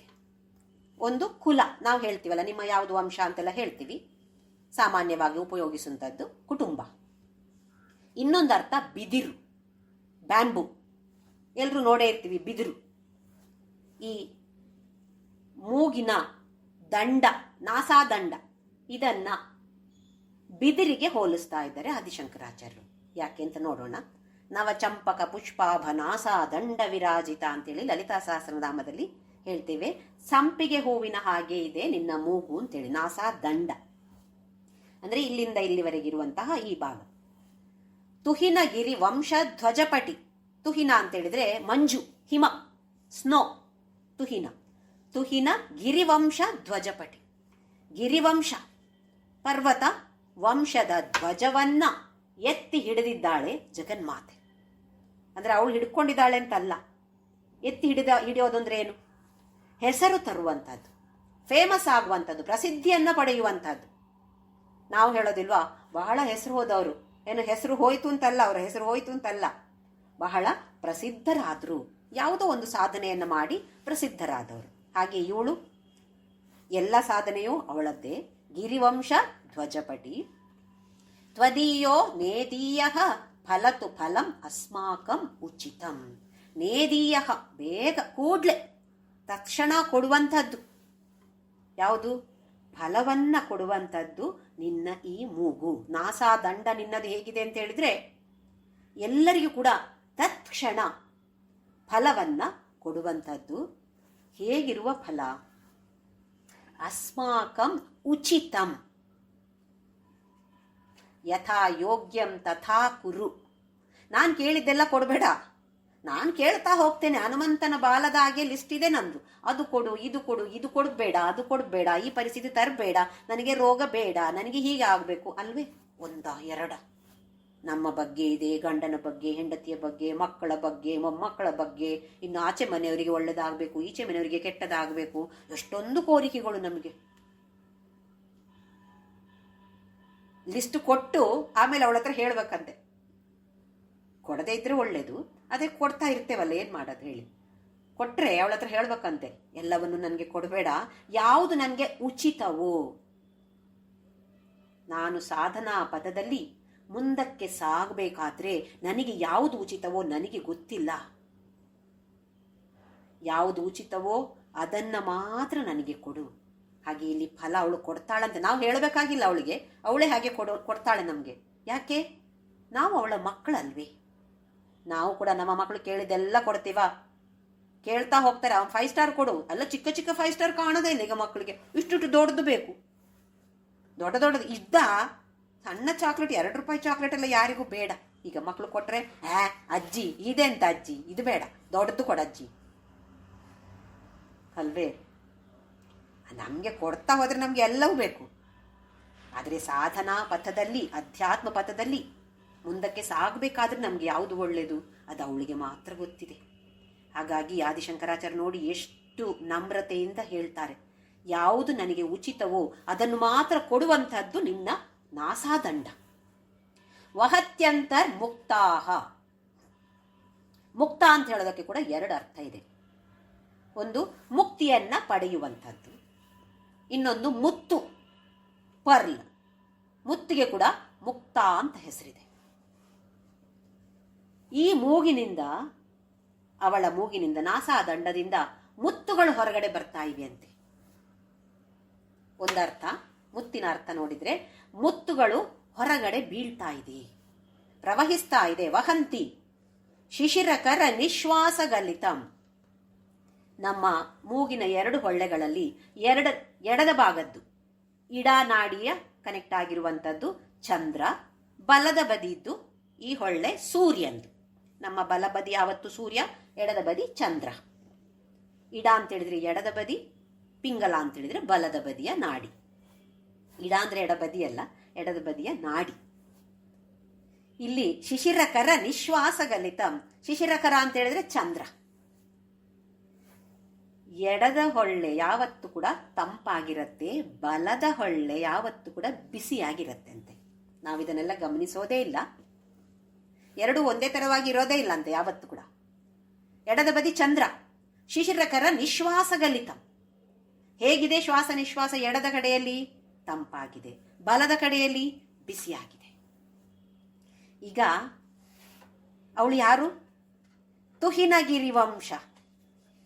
ತುಹಿನಗಿರಿ ವಂಶದಲ್ಲಿ ಅಂತ ಹೇಳಿದ್ರೆ ಸ್ನೋ, ಆ ವಂಶದಲ್ಲಿ ಹುಟ್ಟಿದವಳು ತಾನೆ. ಈಗ ಕೆಲಸ ಮಾಡಿ ತುಂಬಾ ಬೆವರಿದೆ ಅಂತ ಅನ್ಕೊಳ್ಳಿ, ಅಲ್ಲೆಲ್ಲ ಮೂಗಿನಲ್ಲೇ, ನಮಗೂ ಆಗತ್ತೆ ಅಲ್ವಾ, ಕೆಲಸ ಮಾಡ್ತಾ ಮಾಡ್ತಾ ಮೂಗಲ್ಲಿ ಅಲ್ಲೆಲ್ಲ ಬೆವರು ಹನಿ ನಿಂತಿರತ್ತೆ. ಈ ಎಡದ ಬದಿಯಿಂದ ನಿಶ್ವಾಸ, ಶ್ವಾಸವನ್ನ ಬಿಟ್ಟಾಗ ತಂಪಾಗಿರತ್ತಂತೆ, ಸ್ನೋವಿನಾಗಿ ಈ ಬೆವರ ಹನಿಗಳೆಲ್ಲ ಅಲ್ಲಿಗೆ ಗಟ್ಟಿ ಆಗಿಬಿಡ್ತಂತೆ. ಗಟ್ಟಿಯಾಗಿ ಹೇಗೆ ಕಾಣಿಸ್ತಾ ಇದೆ? ಮುತ್ತಿನ ಹಾಗೆ ಕಾಣಿಸ್ತಾ ಇದೆ. ನೋಡಿ ಎಷ್ಟು ಚಂದದ ಊಹನೆ ಇದು. ಇಲ್ಲೆಲ್ಲ ಬೆವರ ಹನಿ ಇದೆ. ಇಲ್ಲಿ ಸಡನ್ ಆಗಿ ಒಳ್ಳೆ ಬಿಸಿಯಾಗಿತ್ತು, ಸಡನ್ ಆಗಿ ಈಗ ಎಡದ ಬದಿಯಿಂದ ನಿಶ್ವಾಸ ಬಂದಾಗ ಅದು ತಣ್ಣಗಿರೋದು ತಾನೆ. ಅದು ಬೇರೆ, ಅವಳು ಹಿಮವಂತನ ಮಗಳು ಬೇರೆ. ಎಷ್ಟು ತಣ್ಣಗಿರ್ಬೋದು, ಭಾರಿ ಕೋಲ್ಡ್. ಏನಾಯ್ತು? ಸಡನ್ ಆಗಿ ಈ ಬೆವರ ಹನಿಗಳೆಲ್ಲ ಮುತ್ತಾಗಿ ಪರಿವರ್ತನೆಗೊಂಡವಂತೆ. ಹಾಗಾಗಿ ಇಲ್ಲಿ ಎಲ್ಲ ಕಡೆ ಬೀಳ್ತಾ ಇದೆ, ನಿನ್ನ ನಾಸಾದಂಡದಿಂದ ಎಲ್ಲ ಕೆಳಗಡೆ ಬೀಳ್ತಾ ಇದೆ. ಏನು? ಮುತ್ತುಗಳು. ಸಮೃದ್ಧ ಯತ್ತಾಸಾಂ ಬಹಿರಪಿಚ ಮುಕ್ತಾಮಣಿಧರ. ಎಷ್ಟು ಸಮೃದ್ಧಿಯಾಗಿ ಬಂತು ಅಂತ ಹೇಳಿದ್ರೆ, ಹೊರಗಡೆ ಬಂದು ಇಲ್ಲಿ ಅಲ್ಲಿಗೆ ಒಂದು ಪೆಂಡೆಂಟಿನಾಗೆ ಆಯ್ತಂತೆ. ಏನದು? ನತ್ತು. ಮೂಗಲ್ಲಿ ಹಾಕೋತಾರಲ್ವಾ ನತ್ತು, ಅದು ಹೇಗೆ ಬಂತಂತೆ? ಅವಳ ಇಲ್ಲಿಂದ ನಾಸಾದಂಡದಿಂದ ಬಂದಿರುವಂತಹ ಮುತ್ತುಗಳೆಲ್ಲ ಇಲ್ಲಿ ಸೇರಿಕೊಂಡು ಒಂದು ಪೆಂಡೆಂಟ್ ಆಗಿ ಇಲ್ಲಿ ಕೂತು ಬಿಡ್ತಂತೆ. ಎಷ್ಟು ಅದ್ಭುತವಾಗಿದೆ ನೋಡಿ ಈ ಅರ್ಥ ಅಲ್ವೇ? ಅದನ್ನ ನಾವು ಒಂಥರ ಆಸ್ವಾದಿಸ್ಬೇಕು. ಓಹೋ, ಹೀಗೆಲ್ಲ ಅರ್ಥ ಇದೆಯಾ ಇದಕ್ಕೆ ಅಂತ ಹೇಳಿ. ಇನ್ನೊಂದು ಅರ್ಥದಲ್ಲಿ ನೋಡೋದಿದ್ರೆ, ಮುಕ್ತಿಯನ್ನ ಕೊಡುವಂಥದ್ದು, ಮುಕ್ತರನ್ನ ಸಿದ್ಧ ಮಾಡುವಂಥದ್ದು. ಅಂದ್ರೆ ಮುಕ್ತಿಯನ್ನ ಕೊಟ್ಟು ತನ್ನ ಭಕ್ತರನ್ನ ಜ್ಞಾನವನ್ನು ಕೊಟ್ಟು ಮುಕ್ತಿಯನ್ನ ಕೊಡುವಂಥವಳು ಈ ಜಗನ್ಮಾತೆ. ಮುಕ್ತ ಅಂತ ಹೇಳಿದ್ರೆ ಇಲ್ಲಿ ಮುಕ್ತಿಯನ್ನ ಪಡೆದಂಥವರು. ಒಂದು ಅರ್ಥದಿಂದ ಅದು ಮುತ್ತು ಅಂತ, ಇನ್ನೊಂದು ಅರ್ಥದಿಂದ ಮುಕ್ತಿಯನ್ನ ಅವಳು ಕೊಡ್ತಾಳೆ ತಂಪಾಗಿ. ನಾವೆಲ್ಲ ಈ ಪ್ರಪಂಚದ ವಿಷಯದಲ್ಲಿ ಮುಳುಗಿ ಬೆಂದು ಹೋಗ್ತಾ ಇಲ್ವೇ? ಎಷ್ಟು ಕಷ್ಟಗಳು, ಎಷ್ಟು ದುಃಖಗಳು. ಹಾಗಿದ್ದಾಗ ಈ ಅವಳ ತಣ್ಣಗಿರುವ ನಿಶ್ವಾಸ ನಮ್ಮನ್ನ ತಂಪು ಮಾಡತ್ತೆ. ಶಿಶಿರಮುಪಚಾರಂ ರಚಯತಿ. ನಮ್ಮನ್ನ ಉಪಚಾರ ಮಾಡ್ತಿದ್ದಾಳೆ. ಸ್ವಾದಿಷ್ಠಾನ ಚಕ್ರದಲ್ಲಿ ವರ್ಣನೆಯಲ್ಲಿ ನಾವು ನೋಡಿದೆವು, ಶಿವ ಆಪರೇಷನ್ ಮಾಡ್ತಾನೆ, ಸರ್ಜರಿ ಮಾಡ್ತಾನೆ, ಮಾಡಿ ಅವನು ಹೋಗ್ಬಿಡ್ತಾನೆ. ಆಮೇಲೆ ಯಾಕೆ ಹೋಗ್ತಾನೆ? ಅವಳಿದ್ದಾಳಲ್ಲ, ಜಗನ್ಮಾತೆ ಇದ್ದಾಳಲ್ಲ ನೋಡ್ಕೊಳಕ್ಕೆ. ಅಮ್ಮ ಇದ್ರೆ ಮತ್ತೆ ಇನ್ನೇ ಇರ್ಬೇಕು ನಮ್ಗೆ. ಅಮ್ಮ ಇದ್ರೆ ಬೇರೇನು ಬೇಡ. ಅಮ್ಮ ಚೆನ್ನಾಗಿ ನೋಡ್ಕೊಳ್ತಾಳೆ, ಅದರಲ್ಲಿ ಯಾವ ಸಂಶಯವೂ ಇಲ್ಲ. ಅಯ್ಯೋ, ಅಮ್ಮ ಚೆನ್ನಾಗಿ ನೋಡ್ಕೊಳ್ತಾಳ ಇಲ್ವ ಅಂತ ಯಾರಿಗಾದ್ರೂ ಸಂಶಯ ಇದೆಯಾ? ಇಲ್ಲ. ಹಾಗಾಗಿ ಸಂಶಯ ಪಡಬೇಕಾದ ಅವಶ್ಯಕತೆಯೇ ಇಲ್ಲ. ಇಲ್ಲಿ ಯಾಕೆ ಬಿದಿರಿನ ಜೊತೆ ಹೋಲಿಸ್ತಾರೆ ಅಂತ ಹೇಳಿದ್ರೆ, ಮುತ್ತುಗಳು ಕೆಲವು ಥರದ ಬಿದಿರುಗಳಲ್ಲಿ ಲಭ್ಯ ಅಂತೆ. ಬಿದಿರಿನಲ್ಲಿ ಯಾವ ಹಣ್ಣು ಯಾವ ಕಾಯಿಯೂ ಬಿಡೋದಿಲ್ಲ. ನಾವು ನೋಡಿರ್ತೇವೆ, ಎಲೆಗಳಿದೆ ಅಷ್ಟೇ ಹೊರತು ಅದರಲ್ಲಿ ಬಿದಿರು ಯಾವತ್ತೂ ಕೂಡ ಕಾಯಿಯೋ ಹಣ್ಣೋ ಏನನ್ನೂ ಕೊಡೋದಿಲ್ಲ. ಆದರೆ ಕೆಲವು ಥರದ ಬಿದಿರುಗಳಲ್ಲಿ ಮುತ್ತುಗಳಿರತ್ತೆಂತೆ. ನೋಡಿ, ಮುತ್ತುಗಳು ಎಲ್ಲೆಲ್ಲ ಲಭ್ಯ ಆಗತ್ತೆ ಅಂತ ಹೇಳಿದ್ರೆ, ಕೆಲವು ಹಾವಿನ ಹೆಡೆಯಲ್ಲಿ ಮುತ್ತಿರತ್ತಂತೆ ಹಿಂದಿನ ಕಾಲದಲ್ಲಿ. ಕೆಲವು ಗಜ, ಕೆಲವು ಆನೆಗಳ ಕುಂಭಸ್ಥಳಗಳಲ್ಲಿ ಕೂಡ ಮುತ್ತು ಸಿಗ್ತಾ ಇತ್ತಂತೆ. ಇನ್ನು ಕೆಲವು ಇಕ್ಷು ಅಂದ್ರೆ ಕಬ್ಬು, ಕೆಲವು ತರದ ಕಬ್ಬುಗಳಲ್ಲಿ ಮುತ್ತು ಸಿಗ್ತಾ ಇತ್ತಂತೆ. ಮತ್ತೆ ನಮಗೆ ಚಿಪ್ಪಿಂದು ಗೊತ್ತೇ ಇದೆ. ಆ ಸ್ವಾತಿ ಹನಿ ಬಿದ್ದಾಗ, ಆ ಚಿಪ್ಪಿನಲ್ಲಿ ಬಿದ್ದಾಗ ಅದನ್ನ ತೆರೆದುಕೊಂಡಿದ್ದಂತಹದ್ದು ಚಪ್ಪು ಕ್ಲೋಸ್ ಆಗ್ಬಿಡತ್ತೆ, ಬಾಗಿಲು ಹಾಕ್ಬಿಡತ್ತೆ. ಆಮೇಲೆ ಸ್ವಲ್ಪ ಕೆಳಗಡೆ ಸಮುದ್ರದ ಅಡಿಯಲ್ಲಿ ಹೋಗಿ ಅದರ ಒಳಗಡೆ ಮುತ್ತನ್ನ ಅದು ತಯಾರು ಮಾಡತ್ತೆ. ಆ ಸ್ವಾತಿ ಹನಿಯೇ ಮುತ್ತಾಗಿ ಪರಿವರ್ತನೆಗೊಳ್ಳುತ್ತೆ ಅಂತ ಹೇಳಿ. ಹಾಗೆ ಹಲವಾರು ಕಡೆಗಳಲ್ಲಿ ಮುತ್ತುಗಳು ಲಭ್ಯವಾಗ್ತಾ ಇತ್ತು ಹಿಂದಿನ ಕಾಲದಲ್ಲಿ.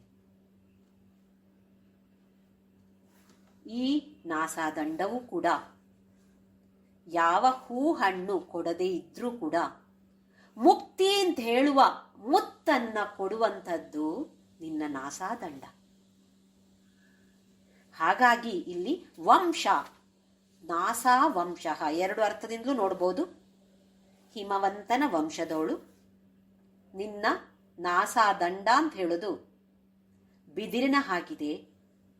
ಬೇರೆ ಯಾವ ಹೂ ಹಣ್ಣು ಕೊಡದೇ ಇದ್ರೂ ಕೂಡ ಮುತ್ತನ್ನ ಕೊಡುತ್ತೆ ಕೆಲವು ಬಿದಿರು. ನಿನ್ನ ನಾಸಾದಂಡ ಇದೇ ತರ ಇದೆ. ನಾನು ಕೇಳಿದ ಅದು ಕೊಡು ಇದು ಕೊಡು ಆ ಕೋರಿಕೆಗಳನ್ನು ನೀನು ತೀರಿಸದೇ ಇದ್ರೂ ಕೂಡ ನನಗೆ ನೀನು ಮುಕ್ತಿಯನ್ನ ದಯಪಾಲಿಸುವಂಥವಳು. ನಿನಗ್ಯಾ ಸಾಮರ್ಥ್ಯ ಇದೆ, ನನಗ್ಯಾ ಸಾಮರ್ಥ್ಯ ಇದೆಯಾ? ಸಾಮರ್ಥ್ಯ ಇಲ್ಲದಿದ್ದರೆ ಬೆಳೆಸಿಕೊಳ್ಳಬೇಕಲ್ವೇ? ಗೊತ್ತಿದೆ ನಮಗೆ ಆ ಸಾಮರ್ಥ್ಯ ನಮ್ಮಲ್ಲಿ ಇಲ್ಲ. ಅವಳ ದೃಷ್ಟಿಯನ್ನ ನಮ್ಮ ಕಡೆಗೆ ನಾವು ತಿರುಗಿಸಿಕೊಳ್ಳಬೇಕಾಗಿದೆ. ಹೇಗ್ ಮಾಡೋದು? ಈಗ ನಾವು ಮಾಡ್ತಾ ಇರೋದು ಇದ್ವಿ. ಲಲಿತಾ ಸಹಸ್ರನಾಮ ಪಠಣೆ ಮಾಡೋದು, ಭಜನೆಯನ್ನ ಮಾಡೋದು, ಸೌಂದರ್ಯ ಲಹರಿ ಪಠಣೆ ಮಾಡೋದು, ಅರ್ಥವನ್ನ ತಿಳಿದುಕೊಳ್ಳೋದು, ಆ ತರದ ಉತ್ತಮವಾದ ಪರಿಶುದ್ಧವಾದ ಭಾವನೆಗಳನ್ನ ಬೆಳೆಸಿಕೊಳ್ಳುವಂಥದ್ದು. ನಾವೆಲ್ಲರೂ ಕೂಡ ಇದೇ ಮಾರ್ಗದಲ್ಲಿ ಸಾಕ್ತಾ ಇದ್ದೇವೆ ಖಂಡಿತ. ಇಲ್ಲದಿದ್ರೆ ಸೌಂದರ್ಯ ಲಹರಿ ಪಠಣೆ ಮಾಡೋಕ್ಕೆ ಆಸಕ್ತಿ ಇರೋರೇ ಕಡಿಮೆ. ಅದರಲ್ಲಿಯೂ ಅರ್ಥವನ್ನ ತಿಳಿದು ಸ್ವಲ್ಪವಾದರೂ ಅದನ್ನ ಜ್ಞಾಪಕದಲ್ಲಿ ಇಟ್ಟುಕೊಂಡು ಪಠಣೆಯನ್ನ ಮಾಡುವಂಥವರು ಅತಿ ವಿರಳ.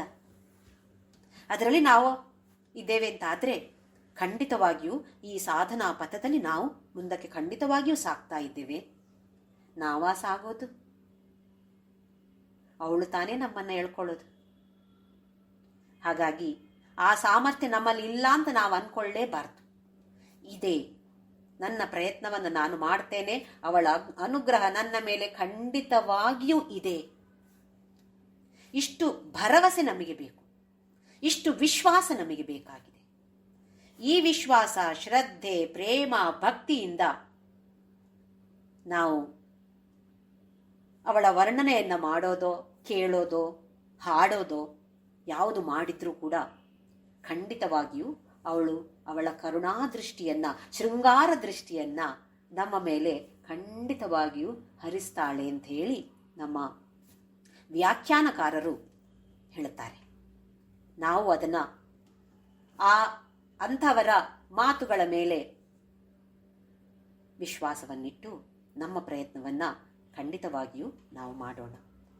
ಓಂ ಶ್ರೀರಾಮ್ ಜಯ ರಾಮ್ ಜಯ ಜಯ ರಾಮ್. ಓಂ ಶ್ರೀರಾಮ್ ಜಯ ರಾಮ್ ಜಯ ಜಯ ರಾಮ್. ಓಂ ಶ್ರೀರಾಮ್ ಜಯ ರಾಮ್ ಜಯ ಜಯ ರಾಮ್. ಓಂ ಶ್ರೀರಾಮ್ ಜಯ ರಾಮ್ ಜಯ ಜಯ ರಾಮ್. ಓಂ ಶ್ರೀರಾಮ್ ಜಯ ರಾಮ್ ಜಯ ಜಯ ರಾಮ್. ಓಂ ಶ್ರೀರಾಮ್ ಜಯ ರಾಮ್ ಜಯ ಜಯ ರಾಮ್. ಓಂ ಶ್ರೀರಾಮ್ ಜಯ ರಾಮ್ ಜಯ ಜಯ ರಾಮ್. ಓಂ ಶ್ರೀರಾಮ್ ಜಯ ರಾಮ್ ಜಯ ಜಯ ರಾಮ್. ಓಂ श्रीराम जय राम जय जय राम ओम श्रीराम जय राम जय जय राम ओम श्रीराम जय राम जय जय राम ओम श्रीराम जय राम जय जय राम ओम असतो मा सद्गमय तमसो मा ज्योतिर्गमय मृत्योर्मामृतं